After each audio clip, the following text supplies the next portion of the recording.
The Dr. Oba Tashaka Show.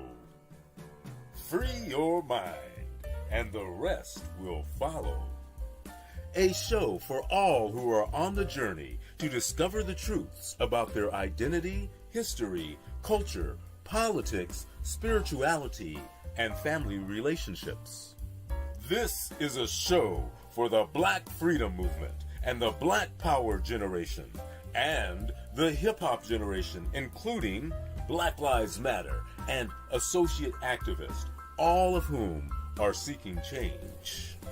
Dr. Oba Tashaka and his guests are dropping knowledge and insight from his successful organizing, research, writings, and innovative thoughts, the best of which have piped into God's mind to lift you up higher and higher. To the bosses, OGs, rappers, influencers, and those looking to evolve from the constraints of misinformation and miseducation to build a foundation for personal growth, love, and mental freedom. Check out the wisdom of the OR. Yeah, that's the original revolutionary, Oba T, who inspired 1 million black men with his rousing speech at the Million Man March, and who continues to fight, write, and speak the truth.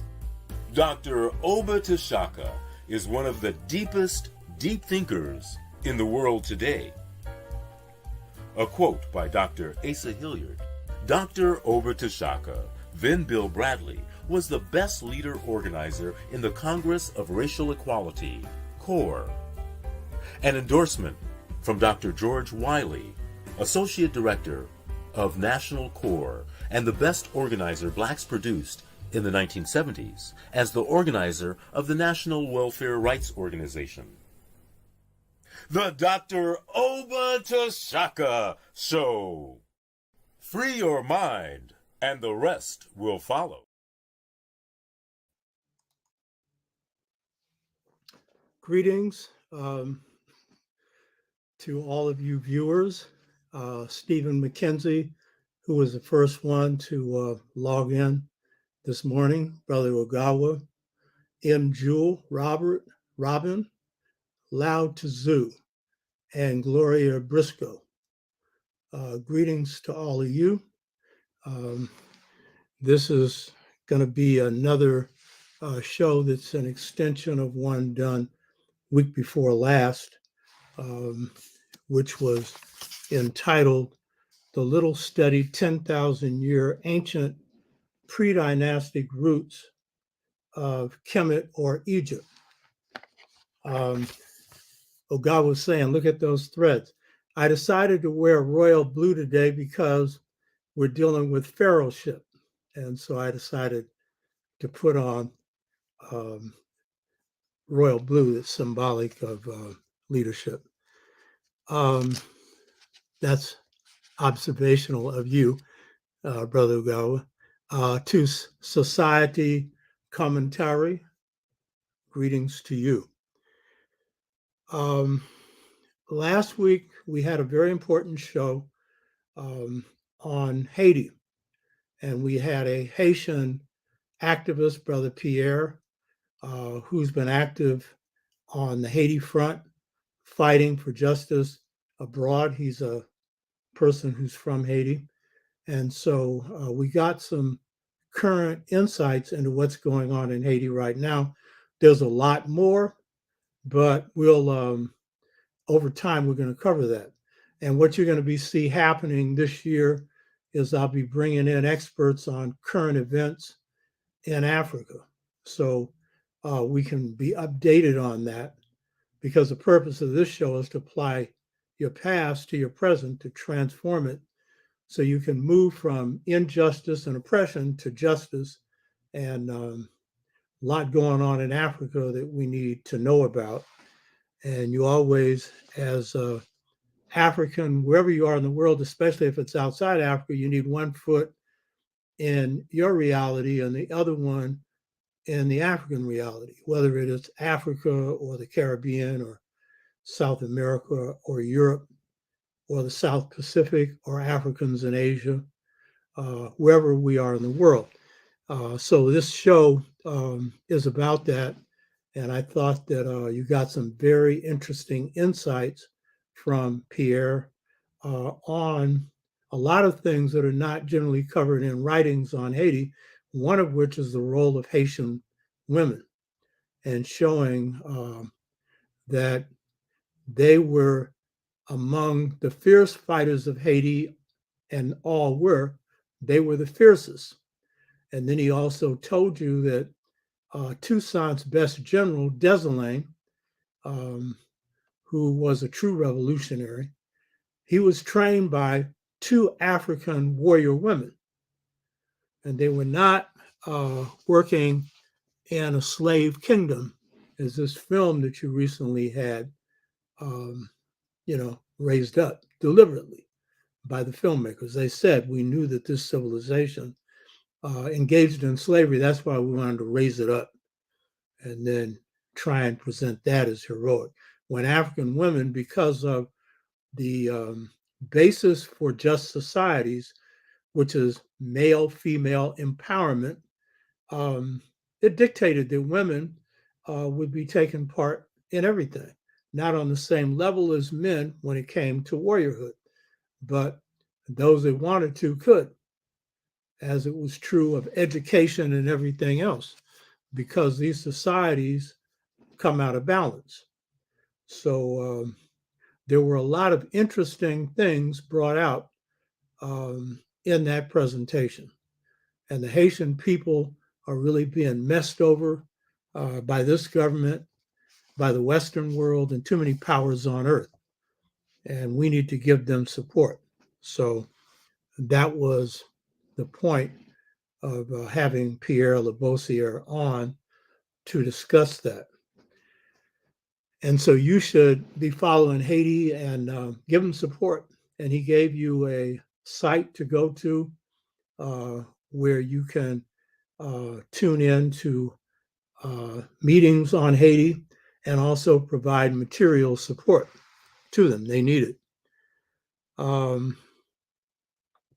So the last show 2 weeks ago on the little study 10,000 year ancient pre-dynastic roots of dynastic Kemet, that was focusing on a subject that is generally not addressed deeply by African historians as well as European, but I'm not interested in them. And so usually the focus is on dynastic Kemet starting at 31, 32, 3300 BC. And that's important. And there's a lot of information on dynastic Kemet. There's a lot more we need to discover. But all the elements of dynastic Kemet, which is unified in that 31, 32, or 3300 BC, all of them except pyramid building had been formed in the ancient period, going back 10,000 BC. So, as I pointed out before, John Henry Clark, Asa Hilliard, and others, we would have discussions on what was the greatest period of Kemetic civilization. The majority of people focused on the 18th dynasty because that's the period of power, where Kemet is now engaged in what Sheikh Anta Diop called defensive imperialism. They had been invaded by the Hyksos. And so what they then did after throwing them out, because they occupied northeastern Kemet for 150 years, the Kemites carried out attacks in Palestine, the place where they came from. But they didn't set up permanent colonies. But that was the period of defensive imperialism. And then some would talk about the 25th dynasty that John Henry Clark characterized as Kemet's last walk in the sun, where blacks were still ruled by Ethiopians, Pianki and others. I always said I don't know how you can say that. Everything was created in what I call the period of the Anu, or the great ones. I've renamed this period, but I'm using the name that the people gave themselves. I'm not inventing this. If you ask them, I'm almost certain that's what they would have called their period. The historical period of the great ones, and what great achievements they made. The highest level of civilization, particularly on the level of technological achievements, because the Chua innovated a lot of things in the technological areas, but they had the highest achievement in terms of civilization, which is the real definition of civilization. And I reject the idea that you confine the definition of civilization to ones that are urbanized. And for the West, generally killer cults, warlike societies. And that for them, the only basis for civilization is stratified societies. And here we'll be dealing with a stratified society. That is levels of structure, kings, priests, farmers, artisans, a host of others. But civilization is much more than that. And when I put out my book, which will be my 9th book, which I'm doing research now on I don't have a title for it now, but it'll be dealing with the Chua Foundations for World History, where I cover the history of the whole world, and it's a whole new perspective. If you read the book, The Integration Trap, Generation Gap Caused by a Choice Between Two Cultures, I lay the foundation for that. I give you the perspective for a new framework for world history. And it's when you put the Chua into the picture that you have that new framework. They've been left out. And they had the largest civilization in world history. They're the world's first people. They were everywhere. So I don't think that the notion of civilization can be restricted to, limited to, or primarily based upon stratified societies, and in the case of the West, warrior societies. And that's generally what they do. They take their standard and impose it on everyone else. In fact, you could question whether these societies were civilized, certainly in the treatment of people. Oh, I see Lawrence Freelo. Right on, Lawrence. Where are you at? Are you back in the US? Or are you still in Asia? Put that up and let me know. Lawrence is a former student of mine, and he's the one that's got a lot of this stuff going here under the bottom of the screen, and done a lot of this stuff along with Brother Ugawa. And Ugawa's been working his butt off for this show. So Kemet certainly not only fits the description of civilization, but the highest civilization that the world has ever seen when it comes to technical achievements, and a very high level when it comes to civil behavior and civil society, though nowhere near as high as the Kemites. And as I've already demonstrated, Kemetic civilization's origin is owed to them, the Anu Ausar. And somebody, I don't know if it's sinking in yet, at the end of the show, they said, oh, Shaka said the Anu Ausar. Well, you see that guy right there with that little staff? What is he? He's Chua. Those 3 registers up there that I've discussed before means great ones. And with his left foot forward, and I'll talk about this staff of authority later, he's a governor of a UO, U-O, which means a state, like California and Kemet. And they spread all over northern and southern Kemet in the ancient period. Starting around 10,000 BC. They didn't have it set up at that time, but that's their beginning. Diop and Theophilo Benger presented this as the best proof of the Black origin of Pharaonic Kemet. We're going to be talking about the Pharaonic system today. And so look, but all they cared about was he's Black. Well, he's clearly Black. But This little guy who's Anu, A-N-U, he's a Chwa, little guy. You see him? Huh? And this is also Meta-Netra script. And in Abinga's interpretation, he's come to the palace and the temple of Hamen to worship the god, the one with the two ears on the side there. That's Set, because in pre-dynastic Kemet, or the period of the great ones, Set was the netter for Pharaoh. In the dynastic period, Horus is, you know. So if you're going to understand the civilization of Kemet, you better understand the civilization of the Chwa that translate into Anu in the period of the great ones going back 10,000 BC. So this is extremely important. So Kemet is the greatest achievement in ancient civilization in the history of the world when it comes to the technical achievements, as well as a high order of morality, though not nearly as high as their ancestors, the Chwa. But they get that high level of truth and justice from them.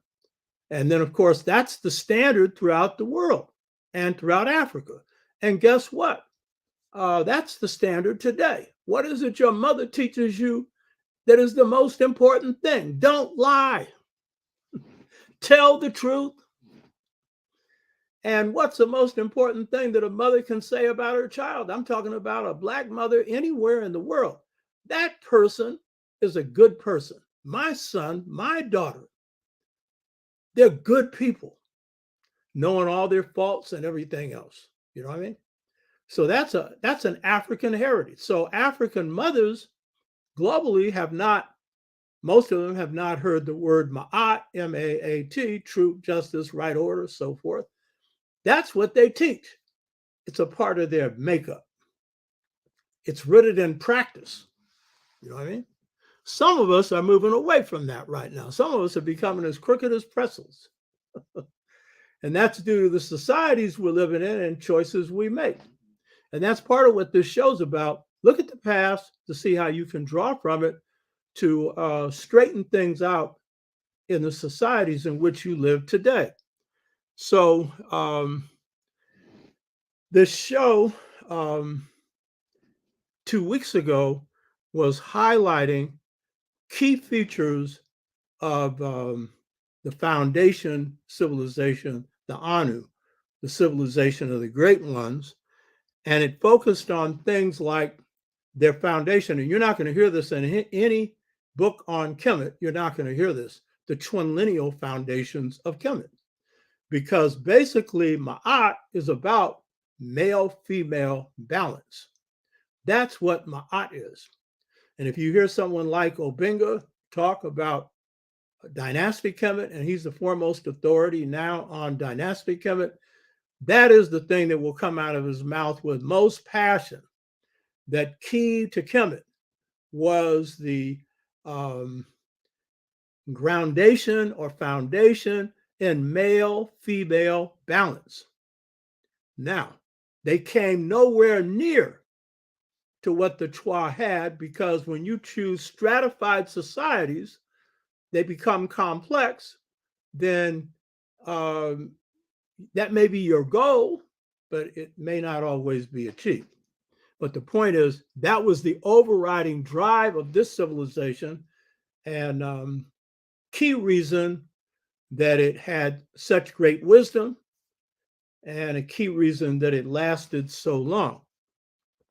And in this overview on the 10,000 year period of Kemetic civilization of the great ones, and what they gave to dynastic Kemet, there was, of course, what I stressed many times before, that not only did the dynastic people inherit from the Anu, who were agrarian Chwa, who founded the ancient period before them, all the elements of civilization. But key to that was this philosophical orientation called Ma'at, harmony, truth, justice, right order. And I pointed out before that the Chua give birth to that in practice, first of all. They all lived it. But secondly, in concept. And so the root of Ma'at is Masuri, Maasori, a Chua word that means straight, upright, and just.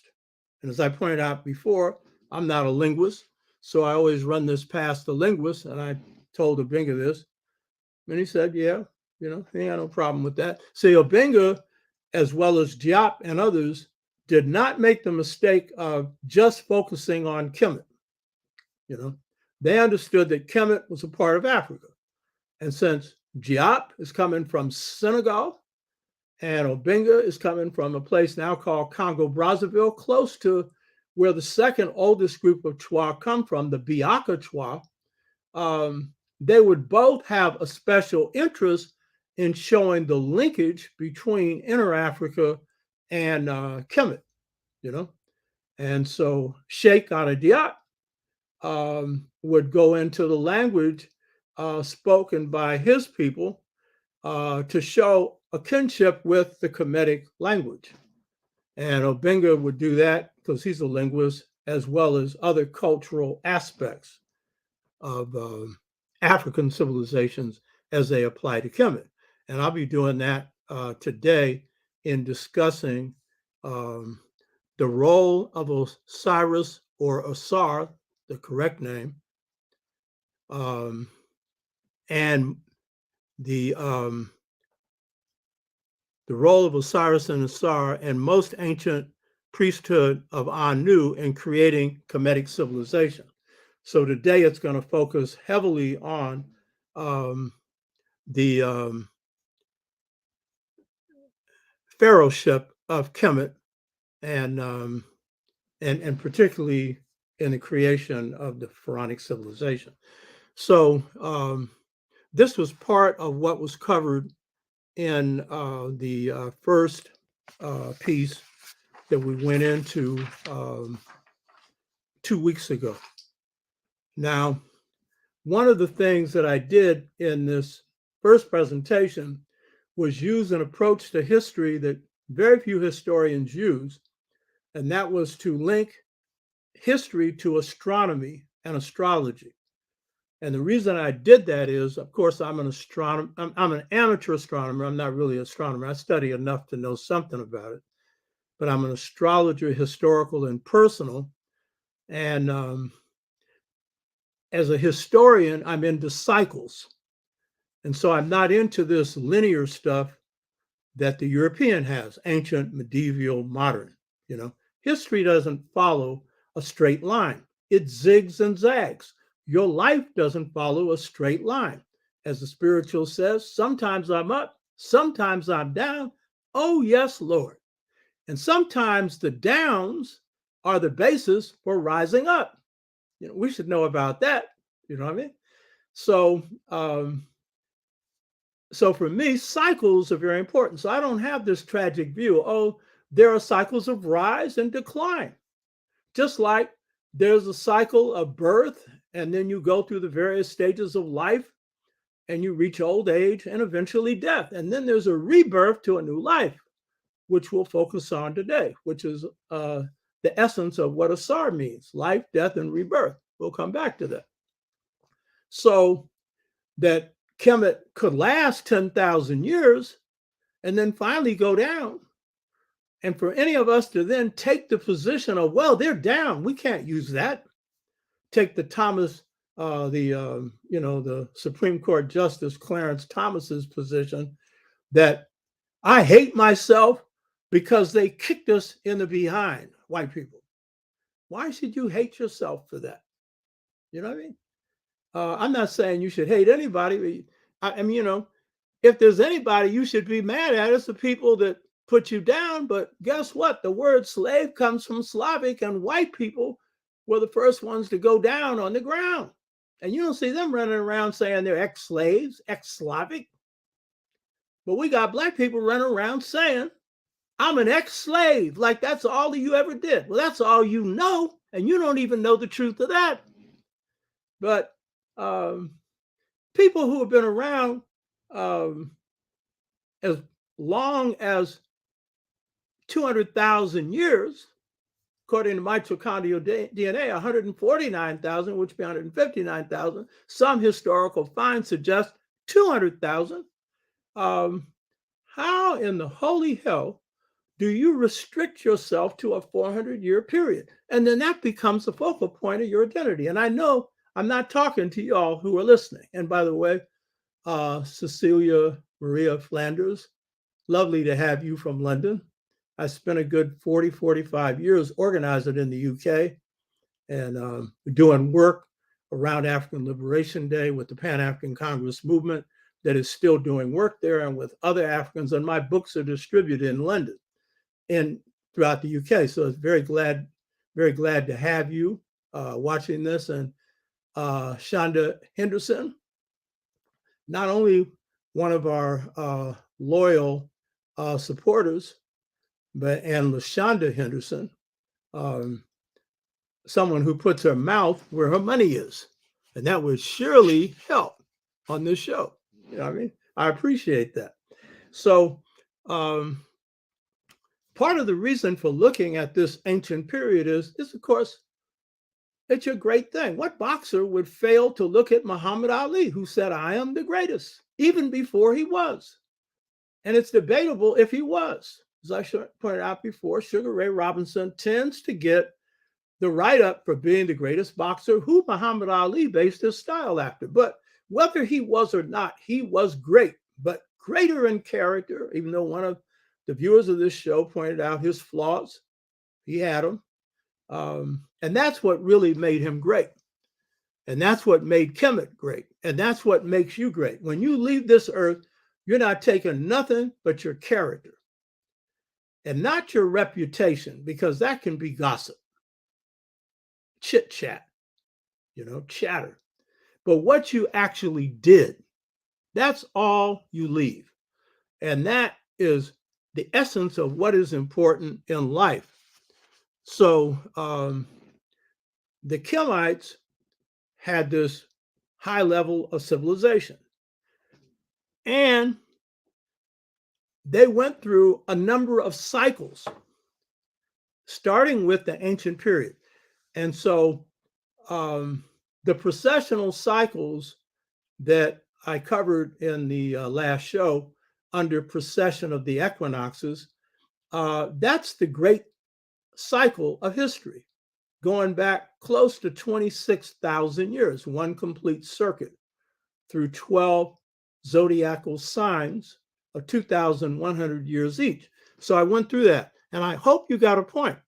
There's a hell of a correspondence between what the symbols suggest for a particular time and what was going on Earth at the same time in Kemet in this particular case. I started with the 10,000 BC period, the precessional cycle, in which the relationship of the Earth to the zodiac was in the precessional sign of Leo, and showed that this was the period in which the Great Sphinx was built. Leo is symbolized by the lion, and the Great Sphinx is a great lion with the face of a human being.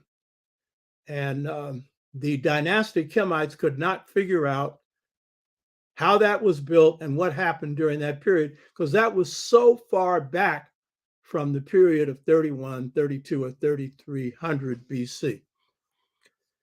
And then I went through the precessional cycle of Cancer, which is comparable in Kemet to Khepra, Khepra, the beetle. You see this ring I have on?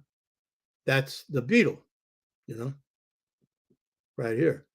That's my netter. So Khepra, the beetle, that represented the sun at sunrise. I'm born at 5 a.m, and the unity of masculine and feminine, and therefore signifying creativity. And so what this was saying is that this period, which is around 7,900 BC, had to be a very creative period in Kemet, as was this ancient period that preceded it at 10,000 BC. And I want to say this, that these were people who had migrated out of the area of the Mountain of the Moon, out of the area Kung, where the Kung people are, Kalahari Desert and other parts, but the Kalahari is in South Africa. They had migrated into Kemet, and they're there during the late Stone Age, and I showed you some pictures the last time on stone artifacts. And then they are there to usher in what's called the Neolithic, Neolithic, or agricultural period. These are Twa. Now, this is a key thing. People who are studying this period are looking at, for example, things that I showed before of artifacts, pottery, in the case of the Stone Age, flint objects that are points, arrow points, and things like that. But they don't really know the culture of the people. And then if you're dealing with somebody like Flinders Petrie, who has been designated the authority on Kemet, he's going to treat everybody as non-African. He's going to bring Europeans into Kemet before they existed as a people, 10,000 BC. He's talking about how there was migrations in there. You know what I mean? Have you studied world history? They weren't even on the scene there. So how could they be there?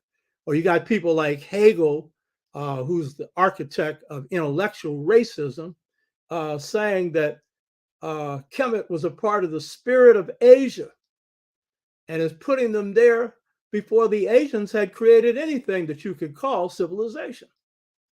And how can they be a part of the spirit of anything? You know what I mean? And as Obenga has shown, and Diop and others, the linguistic basis, and we've all shown the cultural basis of Kemet is African. Well, they're African. You know what I mean? So how is it a part of the spirit of something when it's geographically somewhere else? So this is all the mumbo jumbo. So in the show before this, there was the look at that period. But what I'd say about this Kepler period and earlier is this was a very creative period. And even before writing, these Africans who were Twa, who because of their antiquity, their being the first humans on the planet, and because of the nature of their character, piped into higher powers. These were people with paranormal powers. And that's why they could innovate civilization, not just being kind. And that was important. That's at the foundation of civilization. But all kinds of other innovations that I've gone into in 5 series on the Twa and the history of their contribution to world civilization. You should watch it. And then I went into a 3 or 4 part series on the Anu. You should look at those. These are chapters in a book, by the way. Check them out. So if you're going to understand what's going on in this early period, it's very creative.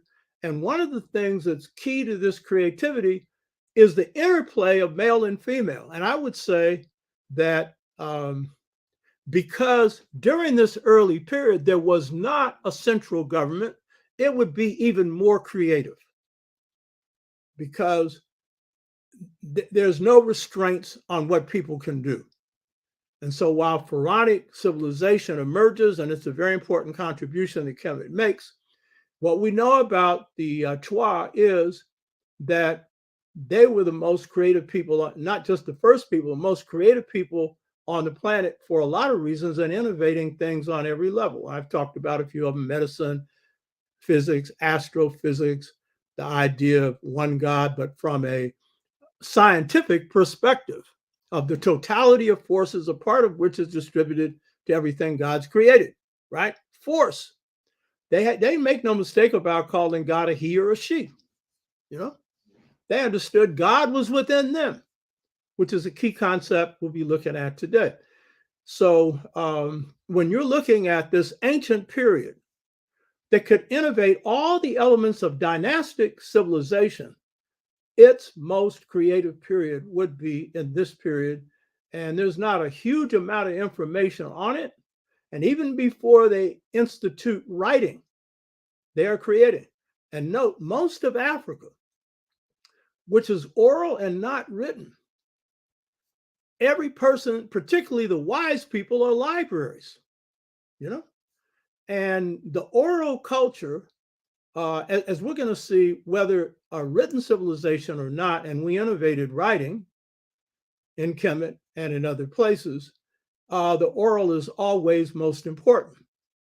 And it is reflective of the state of the level of humanity of a people, and therefore their creative powers. So this is this pre-dynastic period.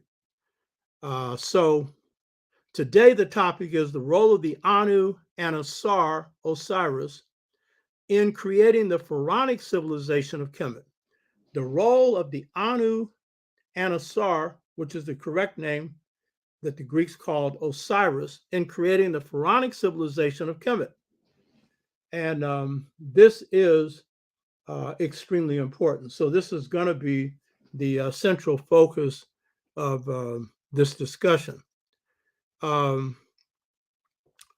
this show is going to focus on and pay main attention to the central unifying institution of Kemet, the institution of pharaohship or kingship in the ancient historical period, showing how that institution then gives rise to the Pharaonic institution during the dynastic period, 31, 32, or 3300 BC. I see Hierarcha here, Wolf Manlu, Sebrahu, Kusnaga, and others. Greetings. So this is the focus for today's show. I go where other people don't go simply because it'd be a waste of my time and yours to hear what you've already heard. And I build on their stuff. And you'll see I'll be quoting from one of our outstanding scholars today on certain notions of Kemet. I draw on that, use that stuff, but I'm looking at what hasn't been covered in depth, though, as I pointed out a couple of weeks ago, Dr. Finch is getting ready to put out a book on pre-dynastic Kemet. Should be interesting. He's an outstanding scholar, and people should check his stuff out. So this is the main focus here, is on the central unifying institution of Kemet, the institution of pharaohship or kingship, and showing how the Anu, particularly Ausar, laid the basis for the dynastic system of pharaohship during the historical period that we know more about, 31, 32, or 3300 BC. All of this coming from the great ones which they acknowledge. And I should note that the oldest priesthood in Kemet was the priesthood of Ani, A-N-I, which is the name for Ausar, or Anu, but it's the name of Ausar, one of his names. And the priest of Ani subsequently would be other priests, but the first priest of Ani was Ausar. And from the name Ani, as Sheikh Anta Diop points out, derives the name Anu, which is normal that a people will base their civilization on their founding ancestor. That's how African people do. So there are important reasons why the institutions of dynastic Kemet, the most striking institution of all of dynastic Kemet, is the institution of pharaohship, and it comes from the ancient ones, the great ones, and particularly it comes from the Anu, the great ones. And it's very important to understand that this institutionship of pharaohship or kingship and the institution of queenship has an African root. Now, the first root of this is Kemet, and there's ancient period. But we can see that it was drawing from an African mindset, philosophically, culturally, and otherwise, by looking at the institutions of kingship in Inner Africa. So I'll take one, which is the Asante system, Asanta, people from Ghana. A lot of Africans from America come from Ghana. Jamaicans have heavy Ghanaian roots. And they're some of the prettiest people on the planet. You want to talk about fine? My goodness. So the Asante have a system of kingship that I describe as the best man system.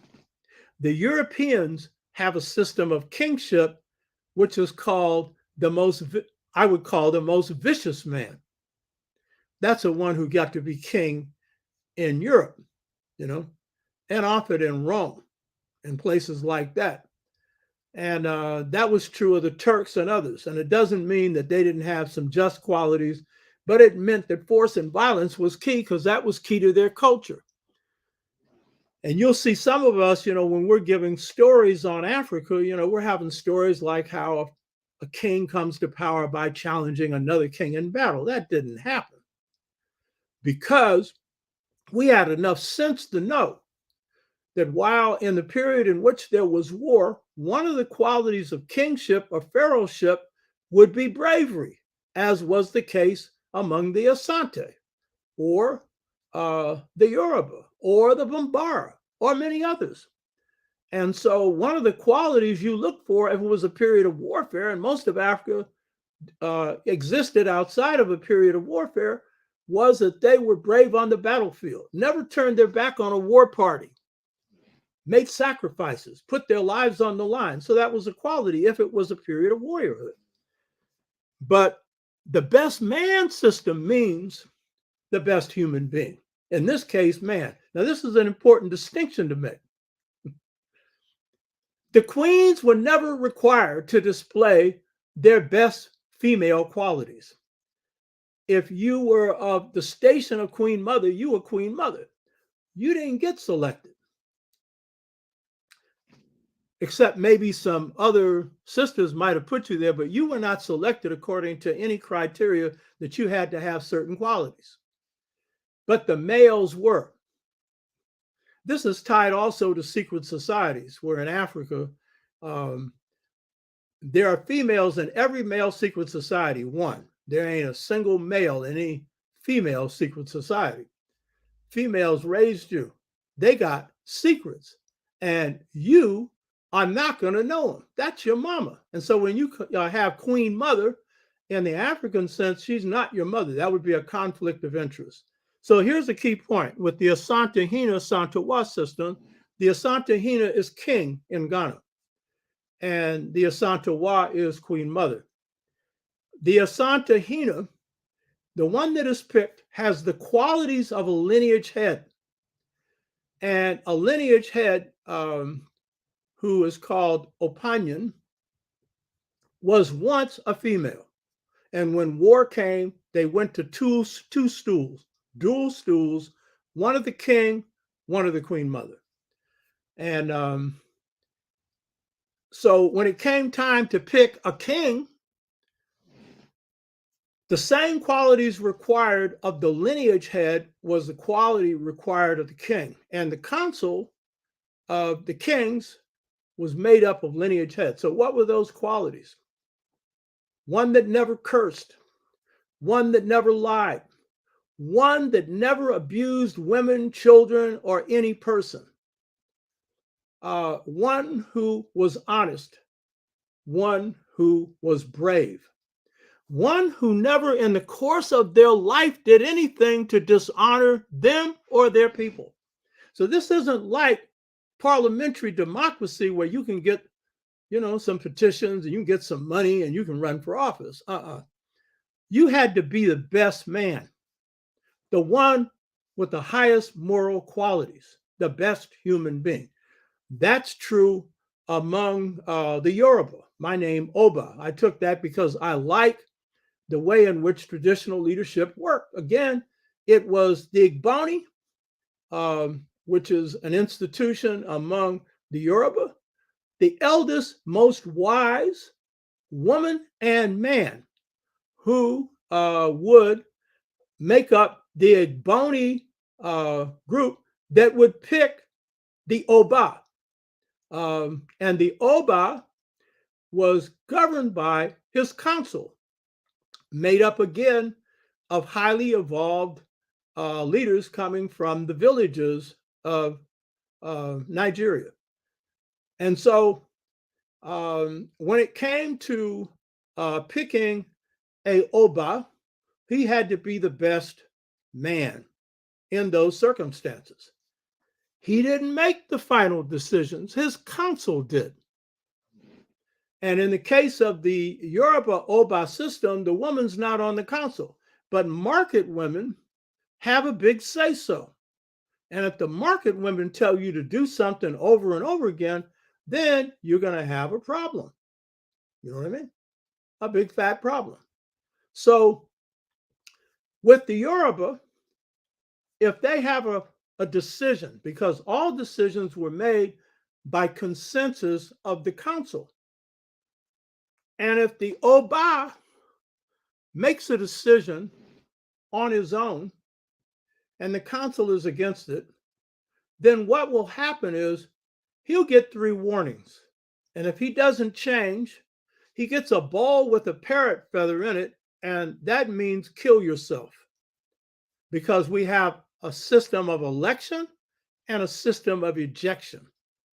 And so you'll say, oh, that ain't right. Well, I could think of a lot of leaders that need to get that notice. Plenty of them in the United States and all over the world. You hear me? So that's part of what I like about the system in, the Yoruba system. And here I'm showing you this picture that was shown last week of Ausar, who is the founder of Kemet, an Anu, and who set the standards for Pharaonic civilization. And he definitely was the best man. That's an actual carving of him. And I gave the proof of that last week. So this is the nature of this system set up in Kemet, but it's throughout Africa. But the founders of Kemet are the first people in the world. And then Kemet is a reflection of African philosophy and African culture. So you see here the picture of the pharaoh Ausar with his 2 symbols of authority across his chest. He was by far the best man, the first pharaoh. And I went into some nuances on this last week. I won't go into them again. But we do know there was an interface between Shepsut, Shepsuts, which the term Hatshepsut is derived from, the pharaoh, female pharaoh of the 18th dynasty. And she was a very prosperous farmer in Kemet, and she interfaced with the pharaoh, giving the views of the women. So again, here, the male-female balance thing of the twin lineal thing that I talk about in Return to the African Mother principle of male and female equality was being adapted to an institution where you have what's called pharaoh, which is a male married to his sister, who, because she's the one that carries royal right. And I might say royal incest ain't good no way you look at it. So there's a compromise being made there. I know people don't like to hear any of this criticism, but it wasn't just Kemet. That occurred in other parts of the world as well. The Chinese, their first emperors married to their sister. That's a prohibition, number 1, you don't do. But there were various reasons for it, mainly that the male could only assume pharaohship through a royal woman. And that was the main reason. But the key point is Ausar is in this tradition of best man. And I want you to look at those eyes. That's a very spiritual person there. Very, very spiritual. And if you look at him, if you have any sense for a feeling of people, that's not a being exuding force and violence.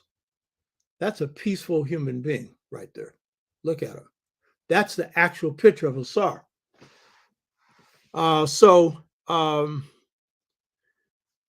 This is a Chua person, Anu, great one, whose name Ani, or Ausar is Ani, the priesthood of Ani, derives. He is a man who becomes God. And in the picture that I had here of the Anu, who is going to the palace and the temple of Amen, he's going there to worship the god who's Pharaoh. So this is also a notion common throughout Africa, that Pharaoh is a god on earth. Now, it's also a concept in Africa that God's within all of us. So we all have God within us. But here, this is the great God. Now, Ausar wasn't only the first pharaoh of Kemet. He was the first ancestor. He was not the first ancestor if you're going to go back 10,000 BC. But when it comes to the dynastic system, he's the first ancestor. And this is important because in Africa, wisdom is symbolized by ancestorship. And the first ones are considered to be the source of wisdom because they're the ones closest to God. So again, locating Kemet within the African cultural system among the Bambara, B-A-M-B-A-R-I, who come from Mali, they have what they call a chain of transmission. They're an oral culture. And so when they go back to the source of wisdom, they go back to the first ancestor among their people because they were the closest to God and they transmitted the wisdom that they had from God to human beings. And so in the Bambara educational system, when a person is being educated and their highest level is called Donikiba,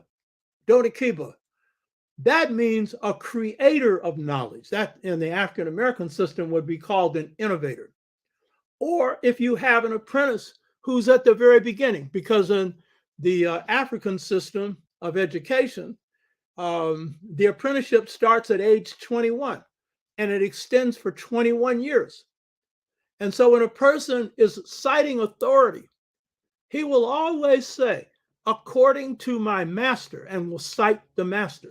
So when Kemites talked about the source of wisdom, when they have a conversation, I've referred to this before, it's a common knowledge, with Solon, S-O-L-O-N, a Greek wise man who had carried out reforms in Greece, and he comes as a wise man, as an elder, they tell him he's not an elder. The Greeks lack wisdom because they can't go far enough back to tap in to great ancestors. And so the great priest that informs Solon of this traces his system back to 8,000 years, but knows it goes back 10,000. And Ausar is the source of this, the man who becomes God. As Pharaoh, man, God is Pharaoh. And then later, with his passing on to the next life, the God on earth, you know? Ausar is symbolic of this idea of ancestral wisdom that derives from virtuous character. Now, this is the key thing. In the West, wisdom isn't cherished that much. In fact, in the US and places like that, youth is challenged, cherished more than eldership. People are ready to retire you in a minute as soon as you get wise. You know what I mean? And so the value for age and experience, and then what comes out of that is not high, though they have some elders who are advising them. Too many of them that are running the ship don't know what they're doing. And of course, they've been miseducated. My book on Seba is dealing with this. So Ausar is the first ancestor of the dynastic system that I think is around 6500 BC, because there are qualities of Ausar that go back to Shu Tefnut, the processional cycle of Shu Tefnut, which is the cycle of twinness. And I went into this last time. I'm not going into it. Those parallels there were striking. What was going on Earth in terms of twinness? Those of you who didn't see the last series should watch it. And what's, what coincides with that processional cycle. And what I didn't point out the last 2 weeks ago is that Ausar was known as the person in charge of the 2 treasuries, as well as the chief priest of Ani. So Ausar was worshipped after death and was viewed as a god on earth during life, because as they tell you in the stories, he was an innovator of a lot of qualities of civilization. He took a lot of people who were in a rough state and civilized them. And then they say traveled to other parts of the world doing the same thing. And they said he always did it through persuasion, never through force. And he liked to sing. He had a sense of humor. So this institution of pharaohship is striking as the central figure of dynastic Kemet culture, because it is the most distinctive institution that the dynastic people inherit from the great ones, the ancient period that's incorrectly called pre-dynastic Kemet. And this then is the main reason, based on Ausar, the main reason is because it is tied to the best man, best human being tradition. And Ausar represented that. And as I go through the qualities of Ausar that are often not discussed, you'll see why this institution was at least grounded the way it was, and other African institutions like the Asante Hina Santawa, Oba system, and others in Africa were as well. The Anu gave Kemet all the elements of civilization. One of the most important elements they gave is the Book of Coming Forth by Day, misnamed the Book of the Dead, because it was not a Book of the Dead. The idea of coming forth by day was a description of how someone who passed through judgment in the afterlife, when you die, your spirit leaves your body and you pass judgment before 42 assessors. And if you're judged just, then you come forth to the day, meaning you come forth to the light. Your little light shines and you become Ausar, in the sense that every person did that passed judgment. That is, your name, whatever your name is, would be Ausar in your name. And that means that you passed into the heavenly realm. And by the way, parapsychology confirms this. Parapsychology is the study of the spirit realm, because they've always got to have some funny name in the West. These are people who are expert on life after death. And they say the same things that the Kemites say, the Yorubas say, and everyone else says. And of course, one of these is that there is a realm of light. My sister was with my father when he passed. He was a very good man. And nothing but light was shining in that room. Nothing but light. Because when you go to this other realm, it's outside of space and outside of time. And instantly you're going through experiences. And one of the experiences that parapsychology notes, many have noted, is that the Ka, which is your destiny, your double, a spirit that looks just like you, is also your destiny and life force. It is your Ka that carries the record of your life. And instantaneously, there's a review as you're passing from the physical to the spirit, fully spirit state. There's a review of your whole life, of what you did. That's judgment. And the Kemites would picture it as a hall of 42 assessors, where you said, I did not lie. And it's called the negative confessions, I did not take another man's wife or another woman's husband. I did not steal. I did not murder. I did not instill fear in the hearts of another, which is high level morality. It's a state of mind, not just a physical act, a psychological act that can harm others. And so all of this is happening. So that review, instantaneously, you get to see in milliseconds your effect on other people, positive or negative. And you get a weighing. And when the weighing is done, because I know it wasn't the perfect weighing that people portray it as, is you came out perfect and everything was all right. Everybody's in hell then.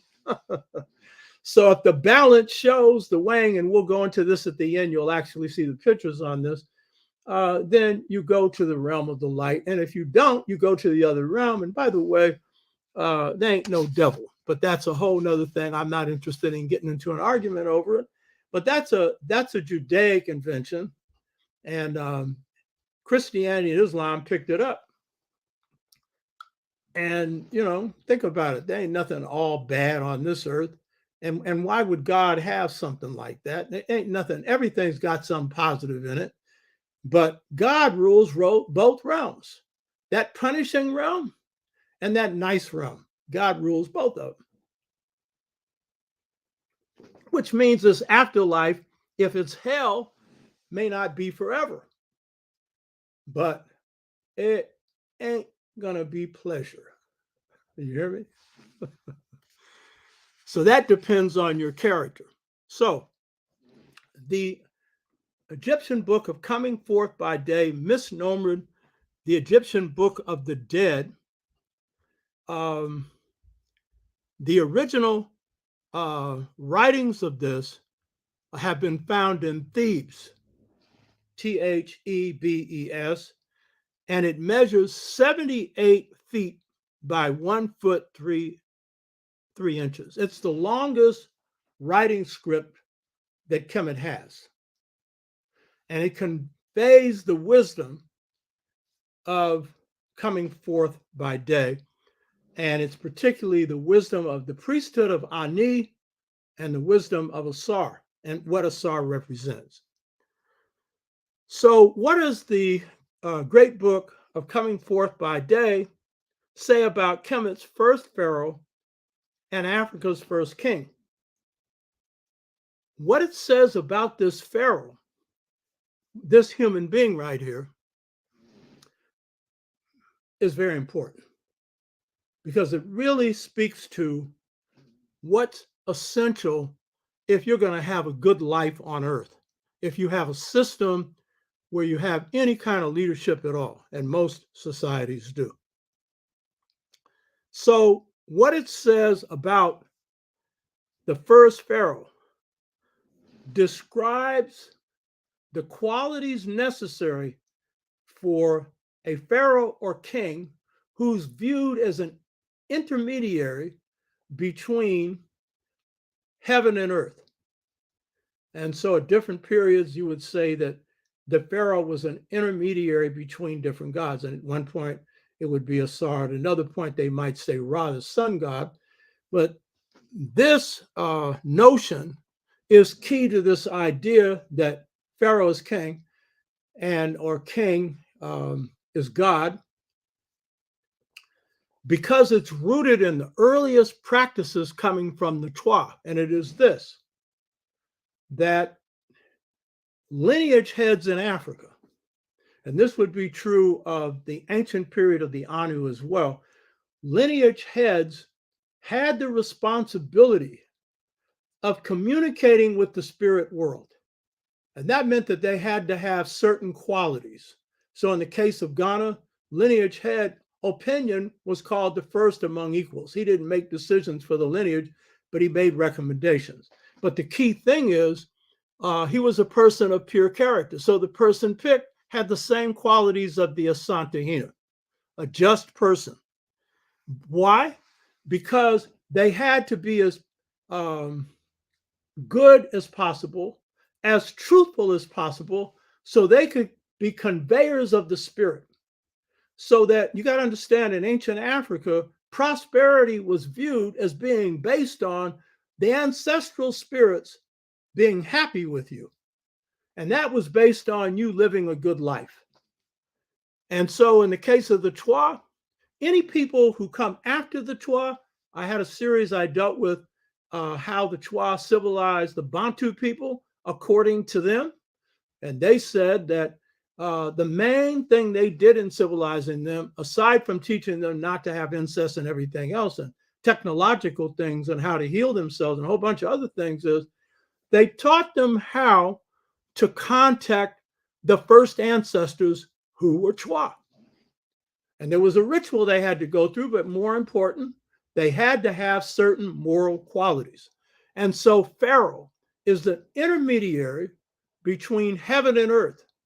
And so if people are going to prosper, Pharaoh needs to be just. This was the belief. And there's plenty of us who believe that a lot of stuff that's going on now is based on wrongdoing. People are paying back, you know. So here is the first description of Ausar. Check this one out. He is described in the book of Coming Forth by Day as, quote, the pure one, P-U-R-E, pure one. Look at those eyes right there. Those are spiritual eyes, but those are peaceful eyes. Y'all check out eyes. And this is a carving of him. And this, I pointed out in the last show before last, this is the way they portrayed the images of their great pharaohs, or all their pharaohs and great priests. And look at his eyes. So he's described in the book of Coming Forth by Day as the pure one. Now, remember this. The Twa, the Kung people, the first Twa people, they call themselves the pure ones. You think that's an accident? Now, what's the difference? In the ancient period of maybe 6,500 BC, it is Ausar who's the pure one, and everyone else is struggling to be that. But in the period of the Twa, everyone is.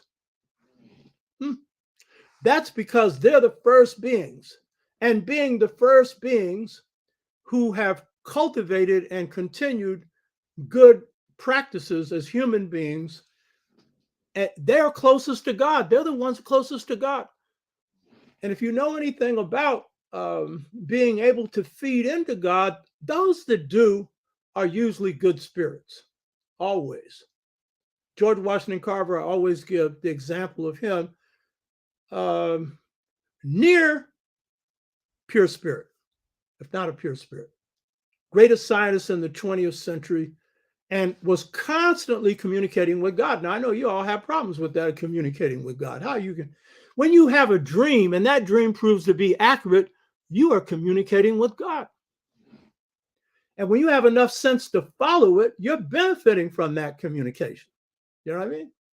And so the higher order of creators, they're the ones who, as George Washington Carver would say, think God's thoughts. Einstein was one of those. It ain't just black folks. He probably wasn't a perfect person, but he was a good person, good human being. Theory of relativity came from a dream. The inventor of the periodic table had a dream. He knew chemistry, but the logical mind will not give you wholes of a part, whole truths of a part. So the theory of relativity governs time after the Big Bang. No physicist other than him got that, but he didn't invent it. He piped into God's mind and God revealed him.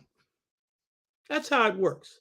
So all you running around here who, because you read a book and it said you can't see God and how can he see God? Remember, I gave you the example of Fool's Crow, the great Lakota holy man who lived to 99 years of age, upright, erect, and healthy until his last day on earth. His astral soul, which is the ba, the bird with a head, would fly to heaven when God summoned him. He was a great healer. And he also supported the American Indian movement, which was inspired, as the former Minister of Culture of the Black Panther Party, Emory Douglas, said, was inspired by the Black Panther Party. And he would leave sometimes for 3 and 4 days. Anyone that has astral travel where their spirit leaves their body and they see things knows that happens usually in the dream state, but some people do it when they're awake, but only for a very short period of time, because when the soul leaves the body, if it doesn't come back, you're dead. And most people are not on such a high order that they would either be able to do it physically, but more important, are on a mission in life where God would reward them with face time. And Fool's Crow had that. He had that. He actually went to the highest heaven, the heaven of the lights. And as I pointed this out before, but for people that haven't heard it, I'm going to say it again.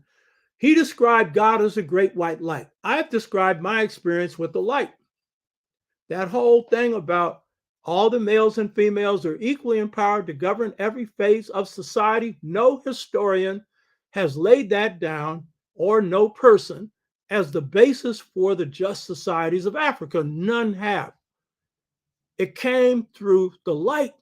I renamed it Schwinlineal, and it is the secret to how you get your justice back. And if you don't get that, you're missing it. And I know some of us don't get it because, we think that, we're down now and we're finished and blah, blah, blah. Not hardly. So Ausar is purity. And in my case, I'm no Ausar. I'm no pure spirit. But I spent 15 months polishing my spiritual mirror on retreats for 5 years. I've been given this before. And that polished me up enough, along with a lifetime of battles for just societies, that God, for whatever reason, shared this light with me. And that's the key to the book, Return to the African Mother Principle of Male and Female Equality. So Ausar is a pure one, as the Kun describe themselves as pure ones, but of great moral purity. I'm not. I'm working on mine. I got a lot of stuff to work on. This man was a high order human being. George Washington Carver was a high order human being, and there are others like him. And because he was such a high order, he was piping in, thinking God's thoughts all the time. He had so many inventions, you can't count them. You know what I mean? So, because the Kun was the first people coming from heaven to earth, and they were people of pure character, they could pipe in to the highest forces, the force of God. They had the best definitions of God, infinite force outside of space and time, a part of which God distributes to everything God creates, which quantum physics would agree with, except they take God out of it. Not understanding what that force is. If you understand it's a good force, you're not going to create nuclear weapons. You're not going to create a mad, mutual assured destruction strategy that is based on wiping out the planet. You're going to use that force with care, kindness, and to help nature and humanity as guardians. So Ausar had this quality.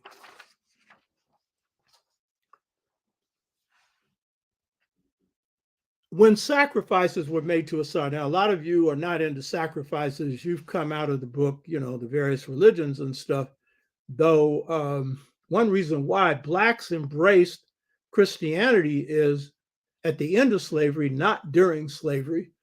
was because they had to make a choice of some kind. They needed a place where they could meet and have protection, and the church would be that.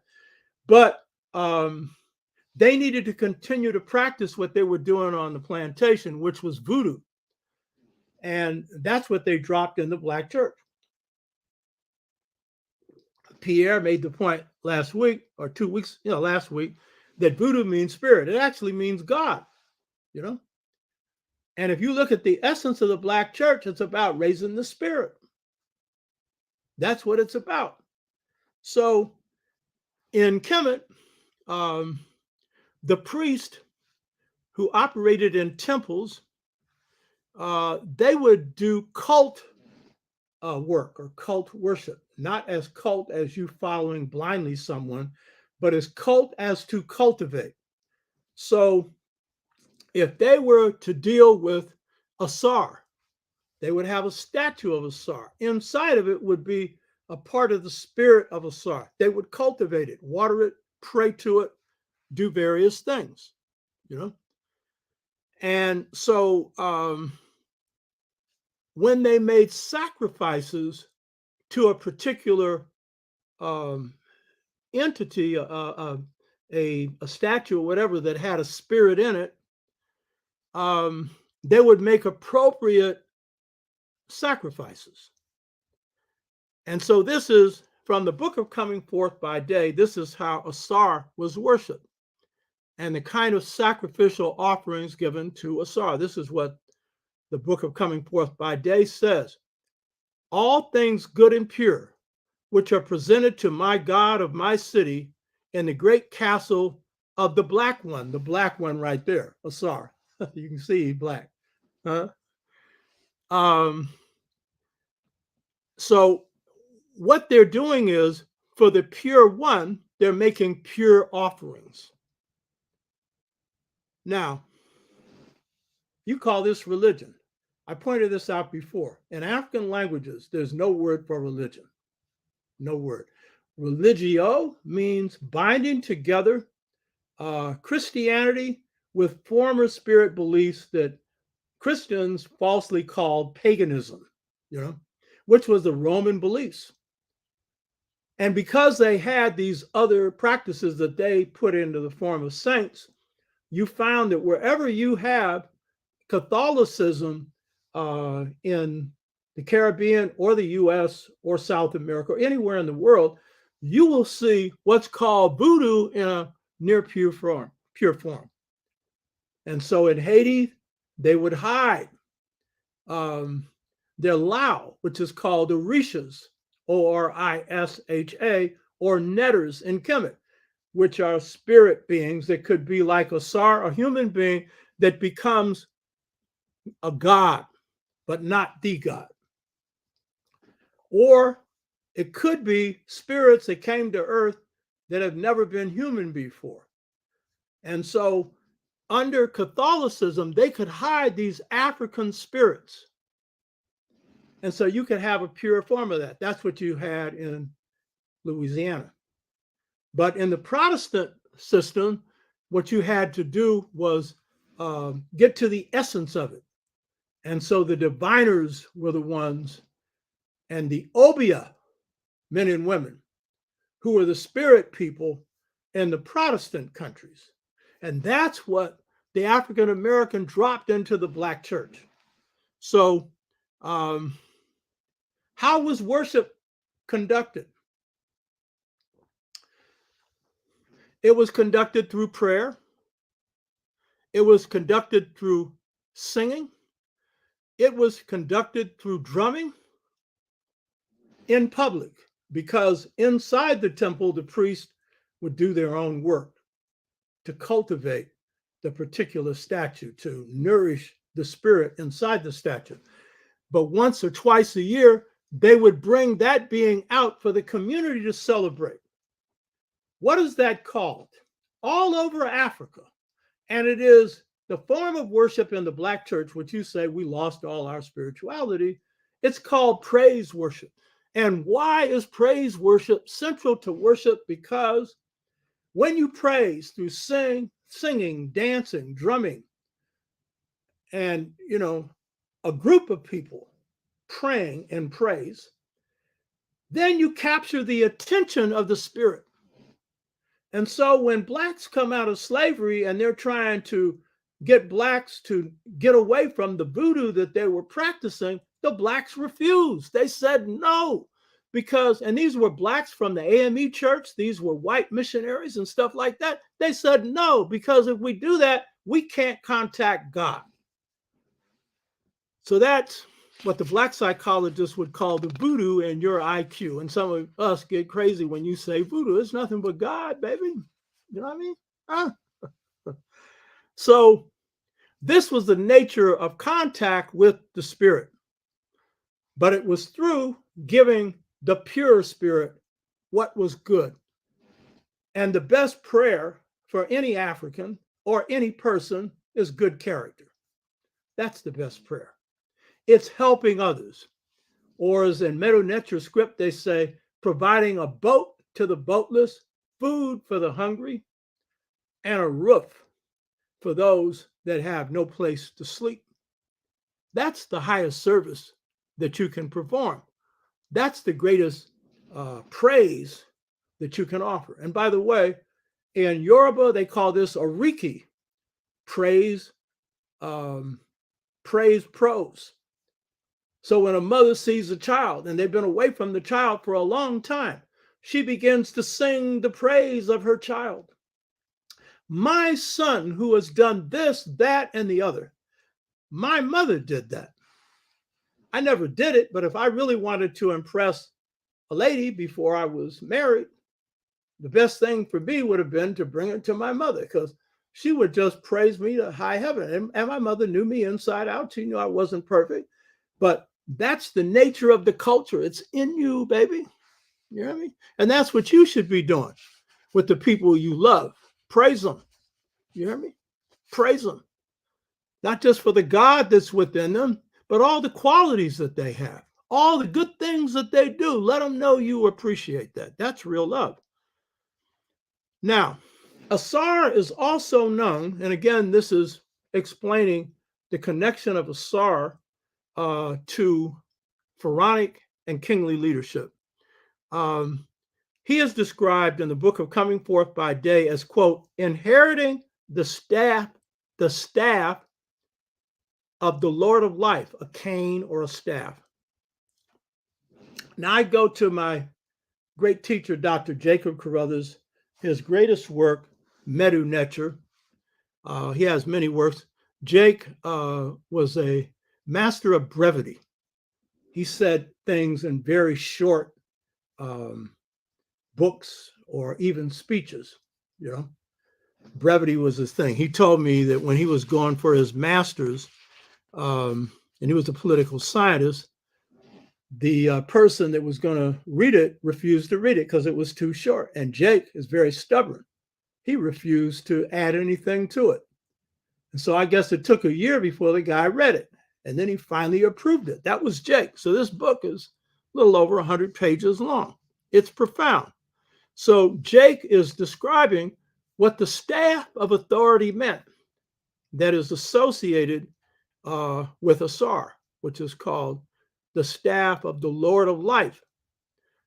So what he says is there's a origin for certain words. In linguistics, it's called etymology, the origin of a word, the meaning of a word.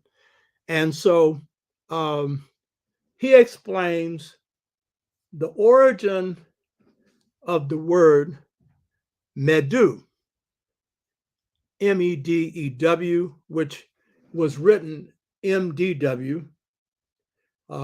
We don't really know how the Kemites actually spoke it, so vowels have been added to it. So Medu. Medu in Kemet means speech. But the root of this word, according to Dr. Carruthers, and he was a reader of Medu Neter, one of the two best people on ancient Kemet after Dr. Sheikh Anta Diop died, that was him and Theophilo Benga. And then after that, it's Theophilo Benga on dynastic Kemet. And so he makes the point that the etymology or root meaning of the word MDW means staff or cane, as in staff of old age. Uh-oh. So this is a word that on one level means speech. And this man here, Ausar, had to be a person of pure speech, not just good. So speech is being associated with authority or authoritative utterance. So writing is speech, with a pen or however you write it. And the elder's cane is the symbol of the staff of authority that derives from what, to quote Dr. Carruthers, arises from, quote, the potent word. And I would add to that the word that has vital force, power. And in Kemet, it would be considered also magical power, healing power. So as Dr. Carruthers goes on, he explains in the narrow sense, Meru Neter referred to the written language of Kemet, of Egypt. And that was invented by the Anu before Ausar. Now, he shows that there's an association between the written word and the spoken word. Of course, the spoken word is, the source of the word itself, and then that word spoken, whether silently or verbally, gets later when writing's invented, put into writing. But the key thing about the word in Africa is that even in societies like Kemet, where you have a written system, the oral takes precedence over the written.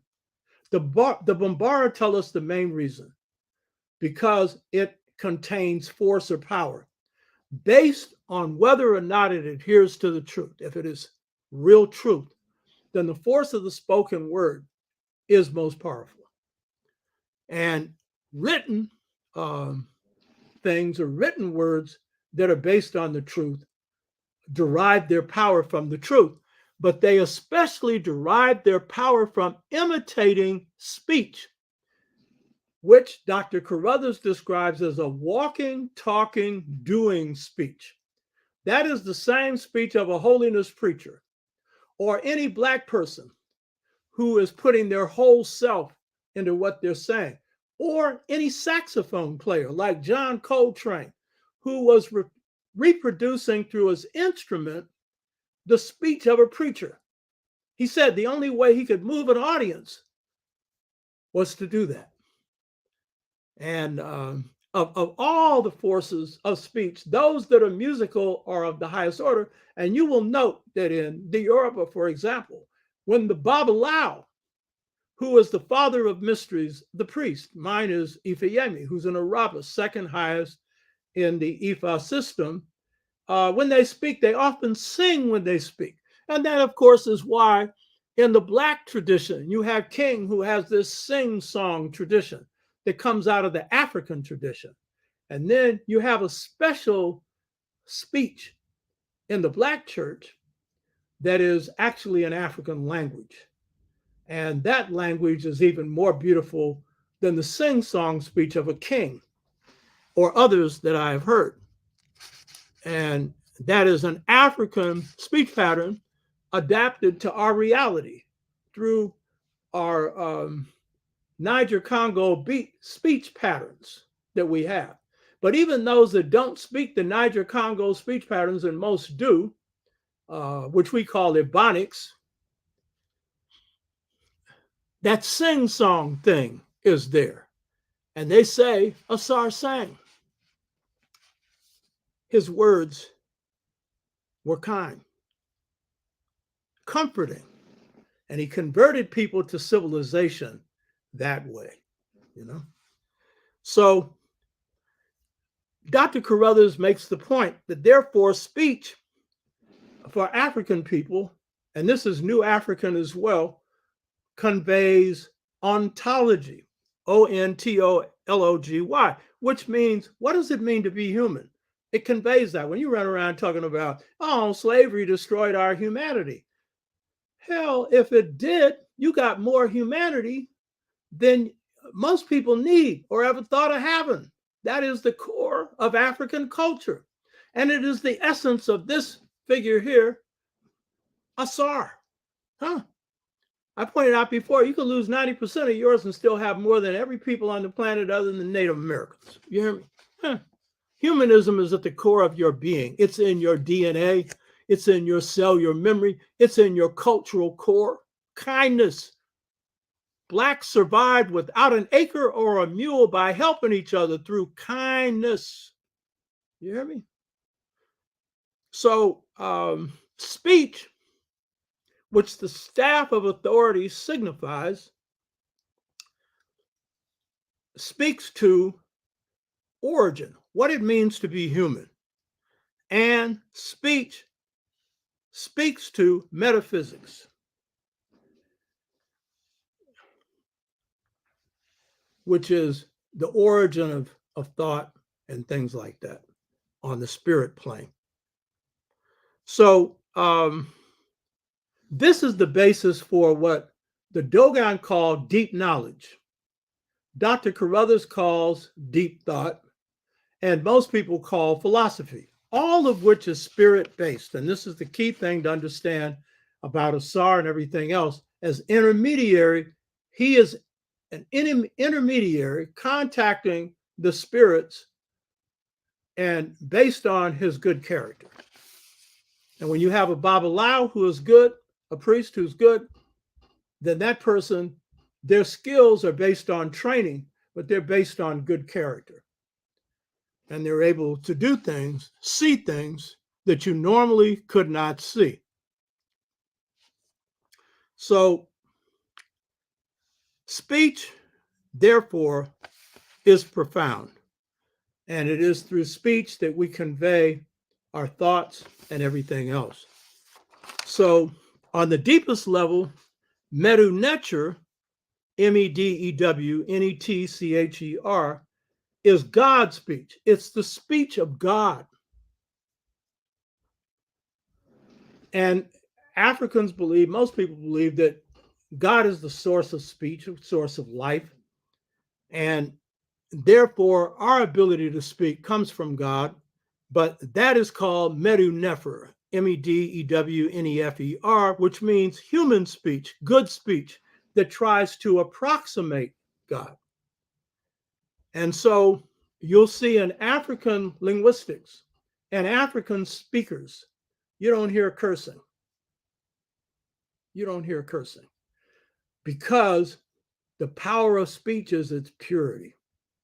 And defiling it with curse words, weakens you. And then defiling it with negative words, the N word that I don't allow on this show. But it's not enough to prohibit a word. It's to prohibit the thought pattern. You got to be thinking African. You got to be thinking roots, not this negative stuff that a lot of us want to pass on as some great legacy, So this is the power of speech, and therefore the staff of authority that Ausar is associated with is an expression of his wisdom and is conveyed through his speech. So Ausar is the man who became God, both as Pharaoh. Pharaoh is the person who's also a god. But in the higher sense, as he passes on to the next life, he's put on the highest plane of the Neters, or the sacred principles, or the Orishas in the Yoruba system.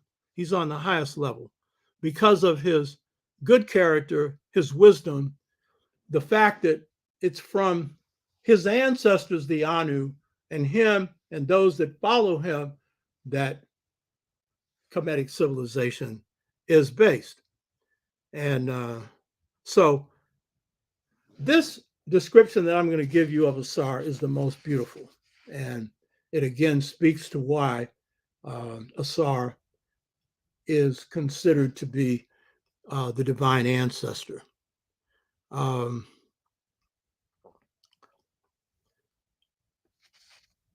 the model for a human being, which I pointed out before in Kemetic thought is called Geruma, Geruma, which is self-mastered person, a person who masters the forces inside of him. The Geruma person was not talkative. They were often quiet. When they had something to say, then they really had something to say.